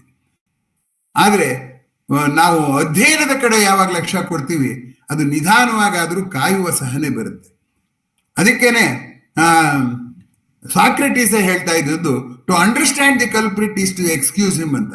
ಒಬ್ಬ ಅಪರಾಧಿಯನ್ನ ಅರ್ಥ ಮಾಡ್ಕೋತಾ ಹೋದ್ರೆ ಅವನನ್ನು ಕ್ಷಮಿಸೋ ಹಾಗಾಗತ್ತೆ ಅಂತ. ಅರ್ಥ ಮಾಡಿಕೊಳ್ಳದೆ ನನ್ನ ಹಾಗೆ ನೀನು ನಡೆದುಕೋ ಅನ್ನೋದು ಅದು ವಿದ್ಯೆನೇ ಅಲ್ಲ, ಕಲಿಕೆನೇ ಅಲ್ಲ, ಇಂಪೋಸಿಂಗ್. ಅದರಿಂದ ಇಂಪೋಸಿಂಗ್ ಇದೆಯಲ್ಲ, ಆ ಅಭ್ಯಾಸ ನಮ್ಗೆ ಮಕ್ಕಳಿಂದ ಬಂದ್ಬಿಟ್ಟಿದೆ. ನಮ್ಮ ಅಪ್ಪ ಅಮ್ಮ ನಮ್ಮ ಹತ್ರ ಇಂಪೋಸ್ ಮಾಡಿದ್ರು, ಇನ್ಯಾರೋ ನಾನು ಹಿಂಗಿನ ಬುದ್ಧಿವಂತ ನನ್ನ ಮಾತು ಕೇಳು ಅಂತ ಇಂಪೋಸ್ ಮಾಡಿದ್ರು. ಈ ಇಂಪೋಸಿಂಗ್ ವರ್ಲ್ಡ್ ಅಲ್ಲಿ ಇಂಪಾರ್ಟಿಂಗ್ ಹೂ ಅರಳತ್ತಲ್ಲ, ಇಂಪಾರ್ಟ್ ಅಂದ್ರೆ ನಾನು ಪ್ರೇರೇಪಣೆ ಮಾಡೋದು ಅದು ಮಾಡುವಂಥದ್ದು. ಆ ಇಂಪಾರ್ಟಿಂಗ್ ಹಾಬಿ ತುಂಬಾ ಕಡಿಮೆ ಇದೆ.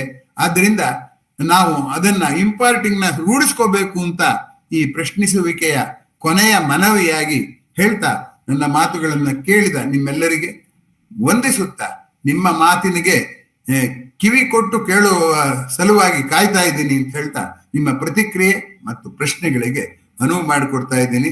ಹೊಸ ವರ್ಷದಲ್ಲಿ ನಾವು ಸ್ವಲ್ಪ ಇಂಪೋಸಿಂಗ್ ನ ಕಡಿಮೆ ಮಾಡ್ತಾ ಹೋಗೋಣ, ನಮ್ಗಿನ್ನ ಚಿಕ್ಕವರು ದೊಡ್ಡವ್ರಿಗೆ ಇಂಪಾರ್ಟಿಂಗ್ ನ ಜಾಸ್ತಿ ಮಾಡ್ತಾ ಹೋಗೋಣ ಅನ್ನುವ ಮಾತು ಹೇಳ್ತಾ 2025ರ ಹೊಸ ವಿಷಯದೊಂದಿಗೆ ನಾವು ನಿಮ್ಮನ್ನ ಮತ್ತೆ ಸಂಪರ್ಕ ಮಾಡೋದಕ್ಕೆ ಪ್ರಯತ್ನ ಪಡ್ತೀವಿ.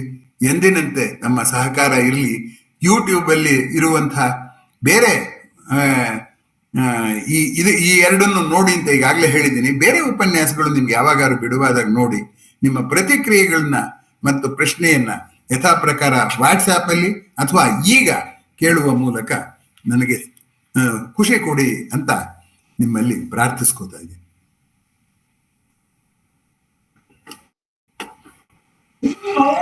ನಮಸ್ತೆ ಸರ್.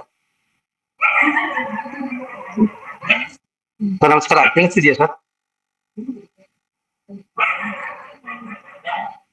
ಸರ್, ಈಗ ಕೇಳಿಗರಿಗೆ ಉತ್ತರ ಒಂದೇ ಸತಿಗೆ ಅವ್ರದ್ದು ವೇದ್ಯವಾಗಲ್ಲ. ಆ ಸಂದರ್ಭದಲ್ಲಿ ಪ್ರಶ್ನೆ ಹಾಕದಲ್ಲಿ ಪ್ರಶ್ನೆಯಲ್ಲಿ ಗೊಂದಲ ಇರುತ್ತೋ ಅಥವಾ ಪ್ರಶ್ನೆ ಅವರಿಗೆ ಸರಿಯಾಗಿ ಅರ್ಥ ಆಗದೆ ಮೊದಲನೇ ಸತಿ ಆ ಉತ್ತರನ ಗ್ರಾಹ್ಯ ಮಾಡ್ಕೊಳ್ಳಿಕ್ಕೆ ಸಾಧ್ಯ ಆಗಲ್ವೋ ಅನ್ನೋಂಥದ್ದು ಒಂಚೂರು ಗೊಂದಲ ಇದೆ ಸರ್.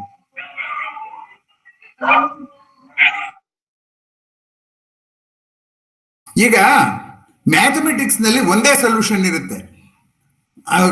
ಮೊದಲು first order equation x equals ಅಂತ ಬಂದ್ಬಿಡುತ್ತೆ. ಎಕ್ಸ್ ಕ್ಯೂಬ್ ಅಂದ್ರೆ 3 ಸೊಲ್ಯೂಷನ್ ಇರುತ್ತೆ. X to the power of n ಅಂದ್ರೆ n ಸೊಲ್ಯೂಷನ್ ಇರುತ್ತೆ. ಹಾಗೆ ಒಂದು ಪ್ರಶ್ನೆಯಲ್ಲಿ ಉತ್ತರ ಸಿಗದೆ ಇರೋದಕ್ಕೆ ಅನೇಕ ಕಾರಣಗಳಿದೆ ಅಂತ ನಾನು ಇಷ್ಟೊತ್ತು ಚರ್ಚೆ ಮಾಡಿರೋದ್ರಿಂದ ಯಾವ ಕಾರಣ ಅಂತ ಹುಡುಕೋದು ಬಹಳ ಕಷ್ಟ. ಹುಡುಕಬೇಕಾಗಿಲ್ಲ, ನಾವು ಹುಡುಕೋಕೆ ಹೊರಟಿರೋದು ಪ್ರಶ್ನೆಗೆ ಕಾರಣವಲ್ಲ, ಪ್ರಶ್ನೆಯನ್ನು ಅರ್ಥ ಮಾಡ್ಕೊಳ್ಳೋದಕ್ಕೋಸ್ಕರ. ಹಾಗಾಗಿ ಯಾವ ಕಾರಣದಿಂದ ಆಗಿದೆಯೋ ನಾವು ಎಲ್ಲಿ ಏನಾದ್ರು ಇನ್ನೊಂದು ದೃಷ್ಟಿಯಿಂದ ಕೇಳಿದಾಗ ಅದು ಸುಧಾರಣೆ ಆಗುತ್ತೋ ಏನೋ ಅಂತ ಪ್ರಯತ್ನ ಪಡ್ಬೇಕೇ ಹೊರತು ಈ ಪ್ರಶ್ನೆ ಸೋಲಾಯ್ತು ಅಂತ ಕಂಗೆಡೋದಾಗ್ಲಿ, ಈ ಪ್ರಶ್ನೆ ಸೋಲ್ಲೇ ಕೂಡುದು ಅಂತ ಹಠ ಮಾಡೋದಾಗ್ಲಿ, ಇದಕ್ಕೆ ಏನ್ ಕಾರಣ ಅಂತ ಹುಡುಕೋದಾಗ್ಲಿ ಕಷ್ಟ. ಅದೇ ಇಲ್ಲಿಯ ಗೋಜಲು. ನಾನು ನಿಮ್ಗೆ ಉತ್ತರ ಹೇಳಿದ್ದೀನಿ ಅಂತ ಅನ್ಕೊಂಡಿದ್ದೀನಿ. ಮುಂದಿನ ಪ್ರಶ್ನೆ. ಚೆನ್ನಾಗಿತ್ತು ಸರ್, ಧನ್ಯವಾದಗಳು ಸರ್.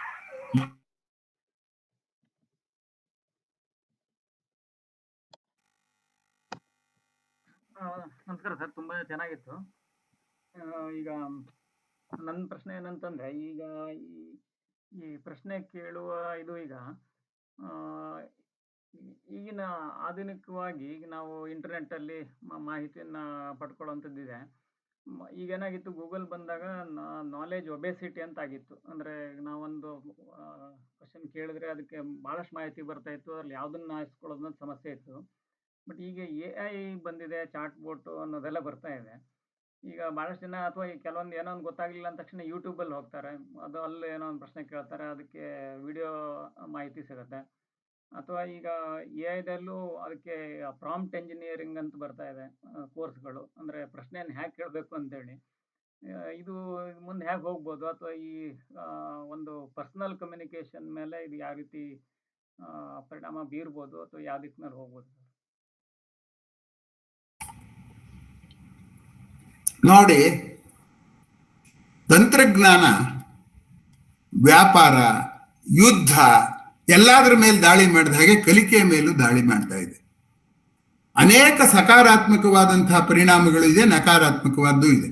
ಈಗ ಉದಾಹರಣೆಗೆ ನೀವು ದೂರದರ್ಶನದ ದೃಶ್ಯಗಳನ್ನ ಬೇಗ ಬೇಗ ಬದಲಾಗ್ತಿರೋದು ನೋಡೋದ್ರಿಂದ ಮೊದಲೇ ನಮ್ಮ ಮನಸ್ಸು ಚಂಚಲ, ಜೀವನ ರಭಸ ಜೀವನ. ಆದ್ರಿಂದ ಯಾವ ಮಾಹಿತಿಯ ಬಗ್ಗೆನೂ ಸಂಗ್ರಹ ಮಾಡಕ್ಕಾಗದೇ ಇರುವಷ್ಟು ವೇಗವಾಗಿ ನಮ್ಗೆ ದೃಶ್ಯಗಳು ಬರ್ತಾ ಹೋದರೆ ಯಾವ ದೃಶ್ಯವನ್ನು ಪ್ರಶ್ನೆ ಮಾಡ್ತೀರಾ ನೀವು?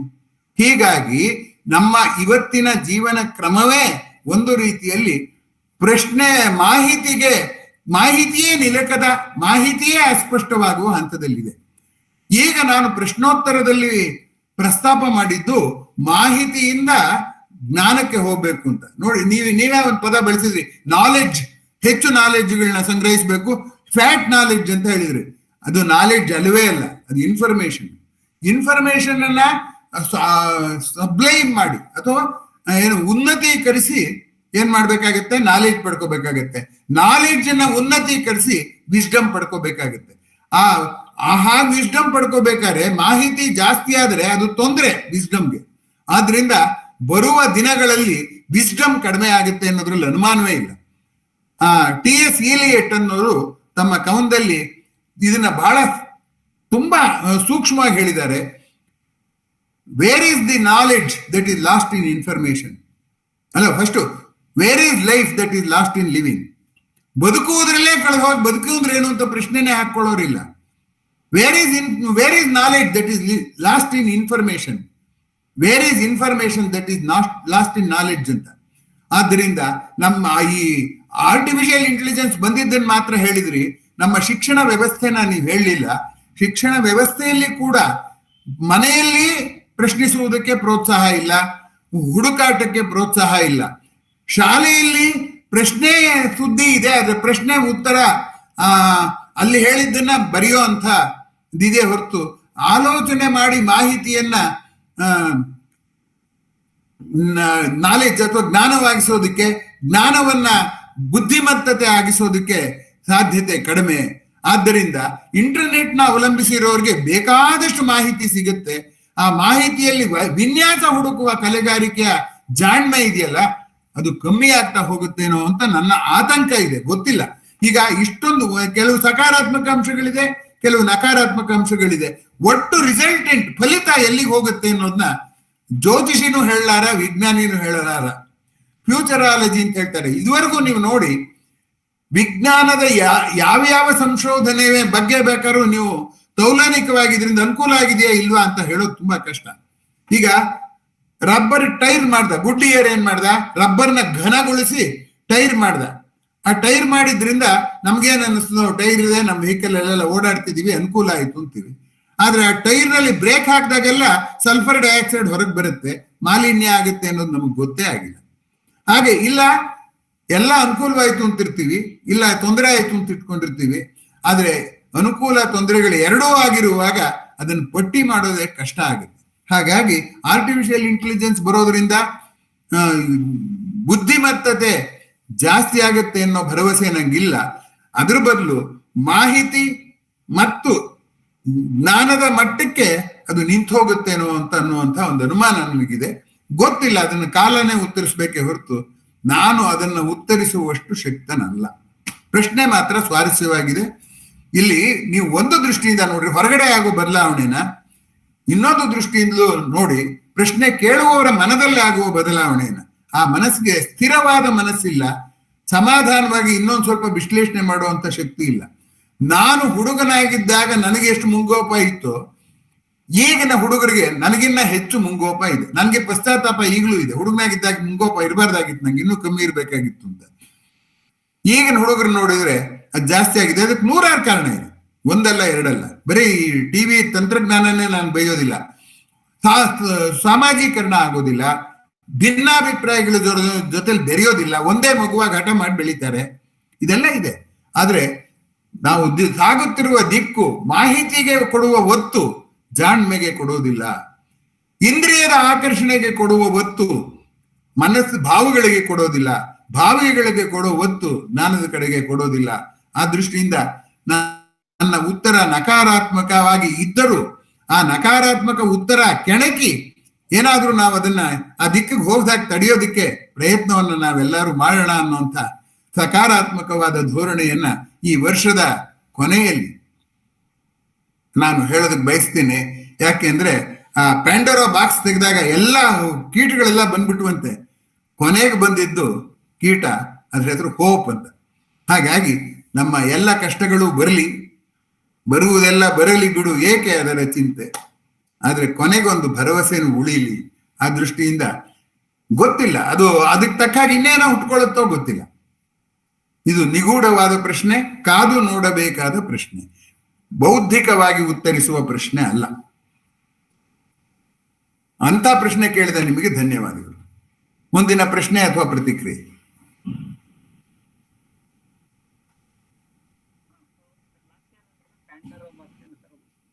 ಪ್ಯಾಂಡೋರಾ ಬಾಕ್ಸ್ ಅಂತ ಅದು ಗ್ರೀಕ್ ಕಥೆ.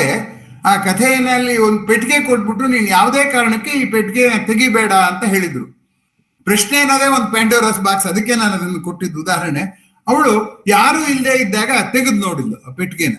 ಆ ಪೆಟ್ಟಿಗೆ ತೆಗೆದು ನೋಡಿದಾಗ ಏನಾಯ್ತು ಅಂದ್ರೆ, ಆ ಪೆಟ್ಟಿಗೆ ಒಳಗಿಂದ ಅನೇಕ ಕೀಟಗಳು ಬಂದ್ಬಿಟ್ಟು ಇವಳು ಕಚ್ಚಕ್ಕೆ ಬಾಚಕ್ಕೆ ಶುರು ಮಾಡಿದ್ವು. ಆಗ ಅವಳು ಅಂದ್ಕೊಳ್ಳು ನಾ ತೆಗಿಬಾರ್ದಾಗಿತ್ತು ಅಂತ. ಆದರೆ ಕೊನೆಗೆ ಬಂದ ಕೀಟ ಹೋಪ್ ಅಂತ ಹೇಳ್ತಾರೆ. ಹಾಗೆ ಮನುಷ್ಯನೂ ಅಷ್ಟೇ, ತುಂಬಾ ಹತಾಶೆಗೆ ನಾವು ತಳ್ಳಿಬಿಟ್ರೆ ಅವನ್ನ, ಅಲ್ಲೆಲ್ಲೋ ಒಂದು ಹೋಪ್ ಬಂದು ಅವನನ್ನ ಹತಾಶನಾಗಿ ಬಿಡೋದಿಲ್ಲ ಅನ್ನುವಂತ ಆಶಯ ಉಳ್ಳ ಕಥೆ.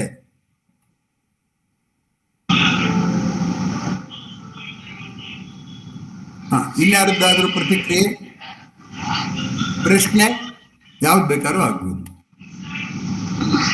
ಹಲೋ, ಕೇಳಿಸ್ತಾ ಇದೆಯಾ? ಕೇಳಿಸ್ತಾ ಇದೆಯಾ? ಏನಿಲ್ಲ, ಗುರು ಶಿಷ್ಯನನ್ನ ರೂಪಿಸ್ತಾನೆ ಸರಿ, ಶಿಷ್ಯರಿಂದ ಗುರು ರೂಪವಾದಂತ ಯಾವ್ದಾದ್ರು ಒಂದೆರಡು ದೃಷ್ಟಾಂತಗಳು ಹೇಳ್ಬೋದಿತ್ತೇನೋ ಕಾಲದ ಮಿತಿಯಲ್ಲಿ ನಾನು ಹೇಳಿಲ್ಲ. ಇಲ್ಲ, ನಾನು ರಿವರ್ಸ್ ಹೇಳಿದೆ. ಗುರುವಿನಿಂದ ಶಿಷ್ಯ ರೂಪುಗೊಳ್ಳೋದಿಲ್ಲ, ಶಿಷ್ಯನಿಂದಲೇ ಗುರು ರೂಪುಗೊಳ್ತಾನೆ ಅಂತ ನಾನು ರಿವರ್ಸ್ ವಾದ ಮಾಡಿದ್ದೀನಿ. ಯಾಕೆಂದ್ರೆ ಯಾರಿಗೆ ಆಗ್ಲಿ ಒಂದು ಕೆಲಸ ಮಾಡಿದಾಗ ಬೆನ್ ತಟ್ಟಬೇಕಾಗತ್ತಲ್ಲ. ನೀವು ಹೇಳಿದ್ ನೀವ್ ಮಾಡಿದ್ ಚೆನ್ನಾಗಿ, ಅಡುಗೆ ಚೆನ್ನಾಗಿದೆ ಅಂತ ಹೇಳಿರ್ತಾನೆ ಇನ್ನೊಂದಿಷ್ಟು ಅಡುಗೆ ಮಾಡುವಂಥದ್ದು ಬರೋದು. ಗುರುವಿನಿಂದ ಶಿಷ್ಯ ರೂಪುಗೊಳ್ತಾನೆ ಅನ್ನುವಂಥ ವಾದವನ್ನ ನಾನು ತೆಗೆದಾಕಿ ತದ್ವಿರುದ್ಧವಾದ ವಾದ ರೂಪಿಸಿದೆ. ಶಿಷ್ಯರಿಂದಲೇ ಗುರುವನ್ನ ರೂಪಿಸಿದ ಅಂತ.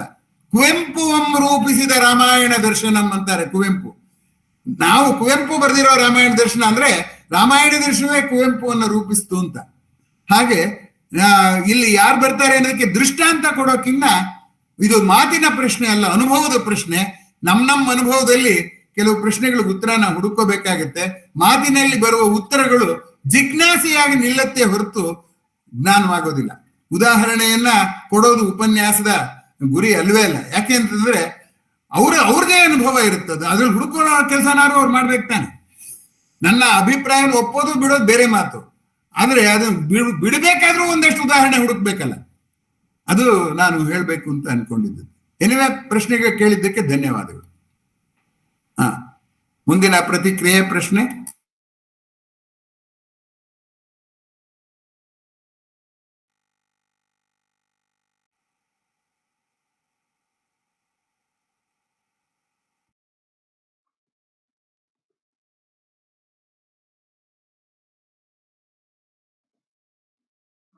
ಮತ್ತೆ ಅದು ನಂಗೆ ಅನ್ಸಲ್ಲ. ಮತ್ತೇನೋ ಪ್ರಶ್ನೆ ಇದ್ರೆ ದಯವಿಟ್ಟು ವಾಟ್ಸಪ್ ಗ್ರೂಪಲ್ಲಿ ಹಾಕಿ, ಯೂಟ್ಯೂಬ್ನಲ್ಲೂ ಕೂಡ ಪ್ರಶ್ನೆ ಕೇಳ್ಬೋದು. ಸರ್ ಮ್ಯೂಟ್ ಆಗಿದೆ. ಯೂಟ್ಯೂಬ್ ಅಲ್ಲಿ ಪ್ರಶ್ನೆ ಅಲ್ಲದೆ ಪ್ರತಿಕ್ರಿಯೆಯನ್ನು ಹೇಳ್ಬೋದು. 400 ಜನ ಕೇಳಿದ್ದಾರೆ, ನಂಗೆ ತುಂಬಾ ಆಶ್ಚರ್ಯ, ಒಬ್ರು ಪ್ರತಿಕ್ರಿಯೆ ಹೇಳಿಲ್ಲ. ಪ್ರತಿಕ್ರಿಯೆ ಹೇಳೋದಕ್ಕೆ ಪ್ರಶ್ನೆ ಕೇಳೋದಕ್ಕೆ ಎರಡಕ್ಕೂ ಅವಕಾಶ ಯಾವ್ದ್ರಲ್ಲಿದೆ? ಯೂಟ್ಯೂಬ್ ಅಲ್ಲಿದೆ.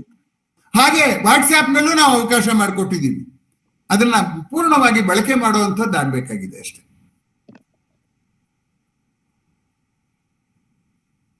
ಯಾವುದು ಪ್ರತಿಕ್ರಿಯೆ ಇಲ್ಲ ಅಂತಂದ್ರೆ ಮತ್ತೆ ಮುಂದಿನ ವಾರ ಭೇಟಿ ಆಗೋಣ. ಅದರ ಕುರಿತು ಮಾಹಿತಿಯನ್ನು ಸದ್ಯದಲ್ಲೇ ಹಾಕ್ತೇವೆ. ಮುಂದಿನ ವರ್ಷ ಭೇಟಿಯಾಗೋಣ. ಮುಂದಿನ ವಾರ ಅಂದ್ರೆ ಮುಂದಿನ ವರ್ಷ. ಧನ್ಯವಾದಗಳು ಸರ್. ಎಲ್ಲರಿಗೂ ಕಾರ್ಯಕ್ರಮ ಮುಗಿಸ್ತಾ ಇದ್ದೇವೆ. ನಮಸ್ಕಾರ.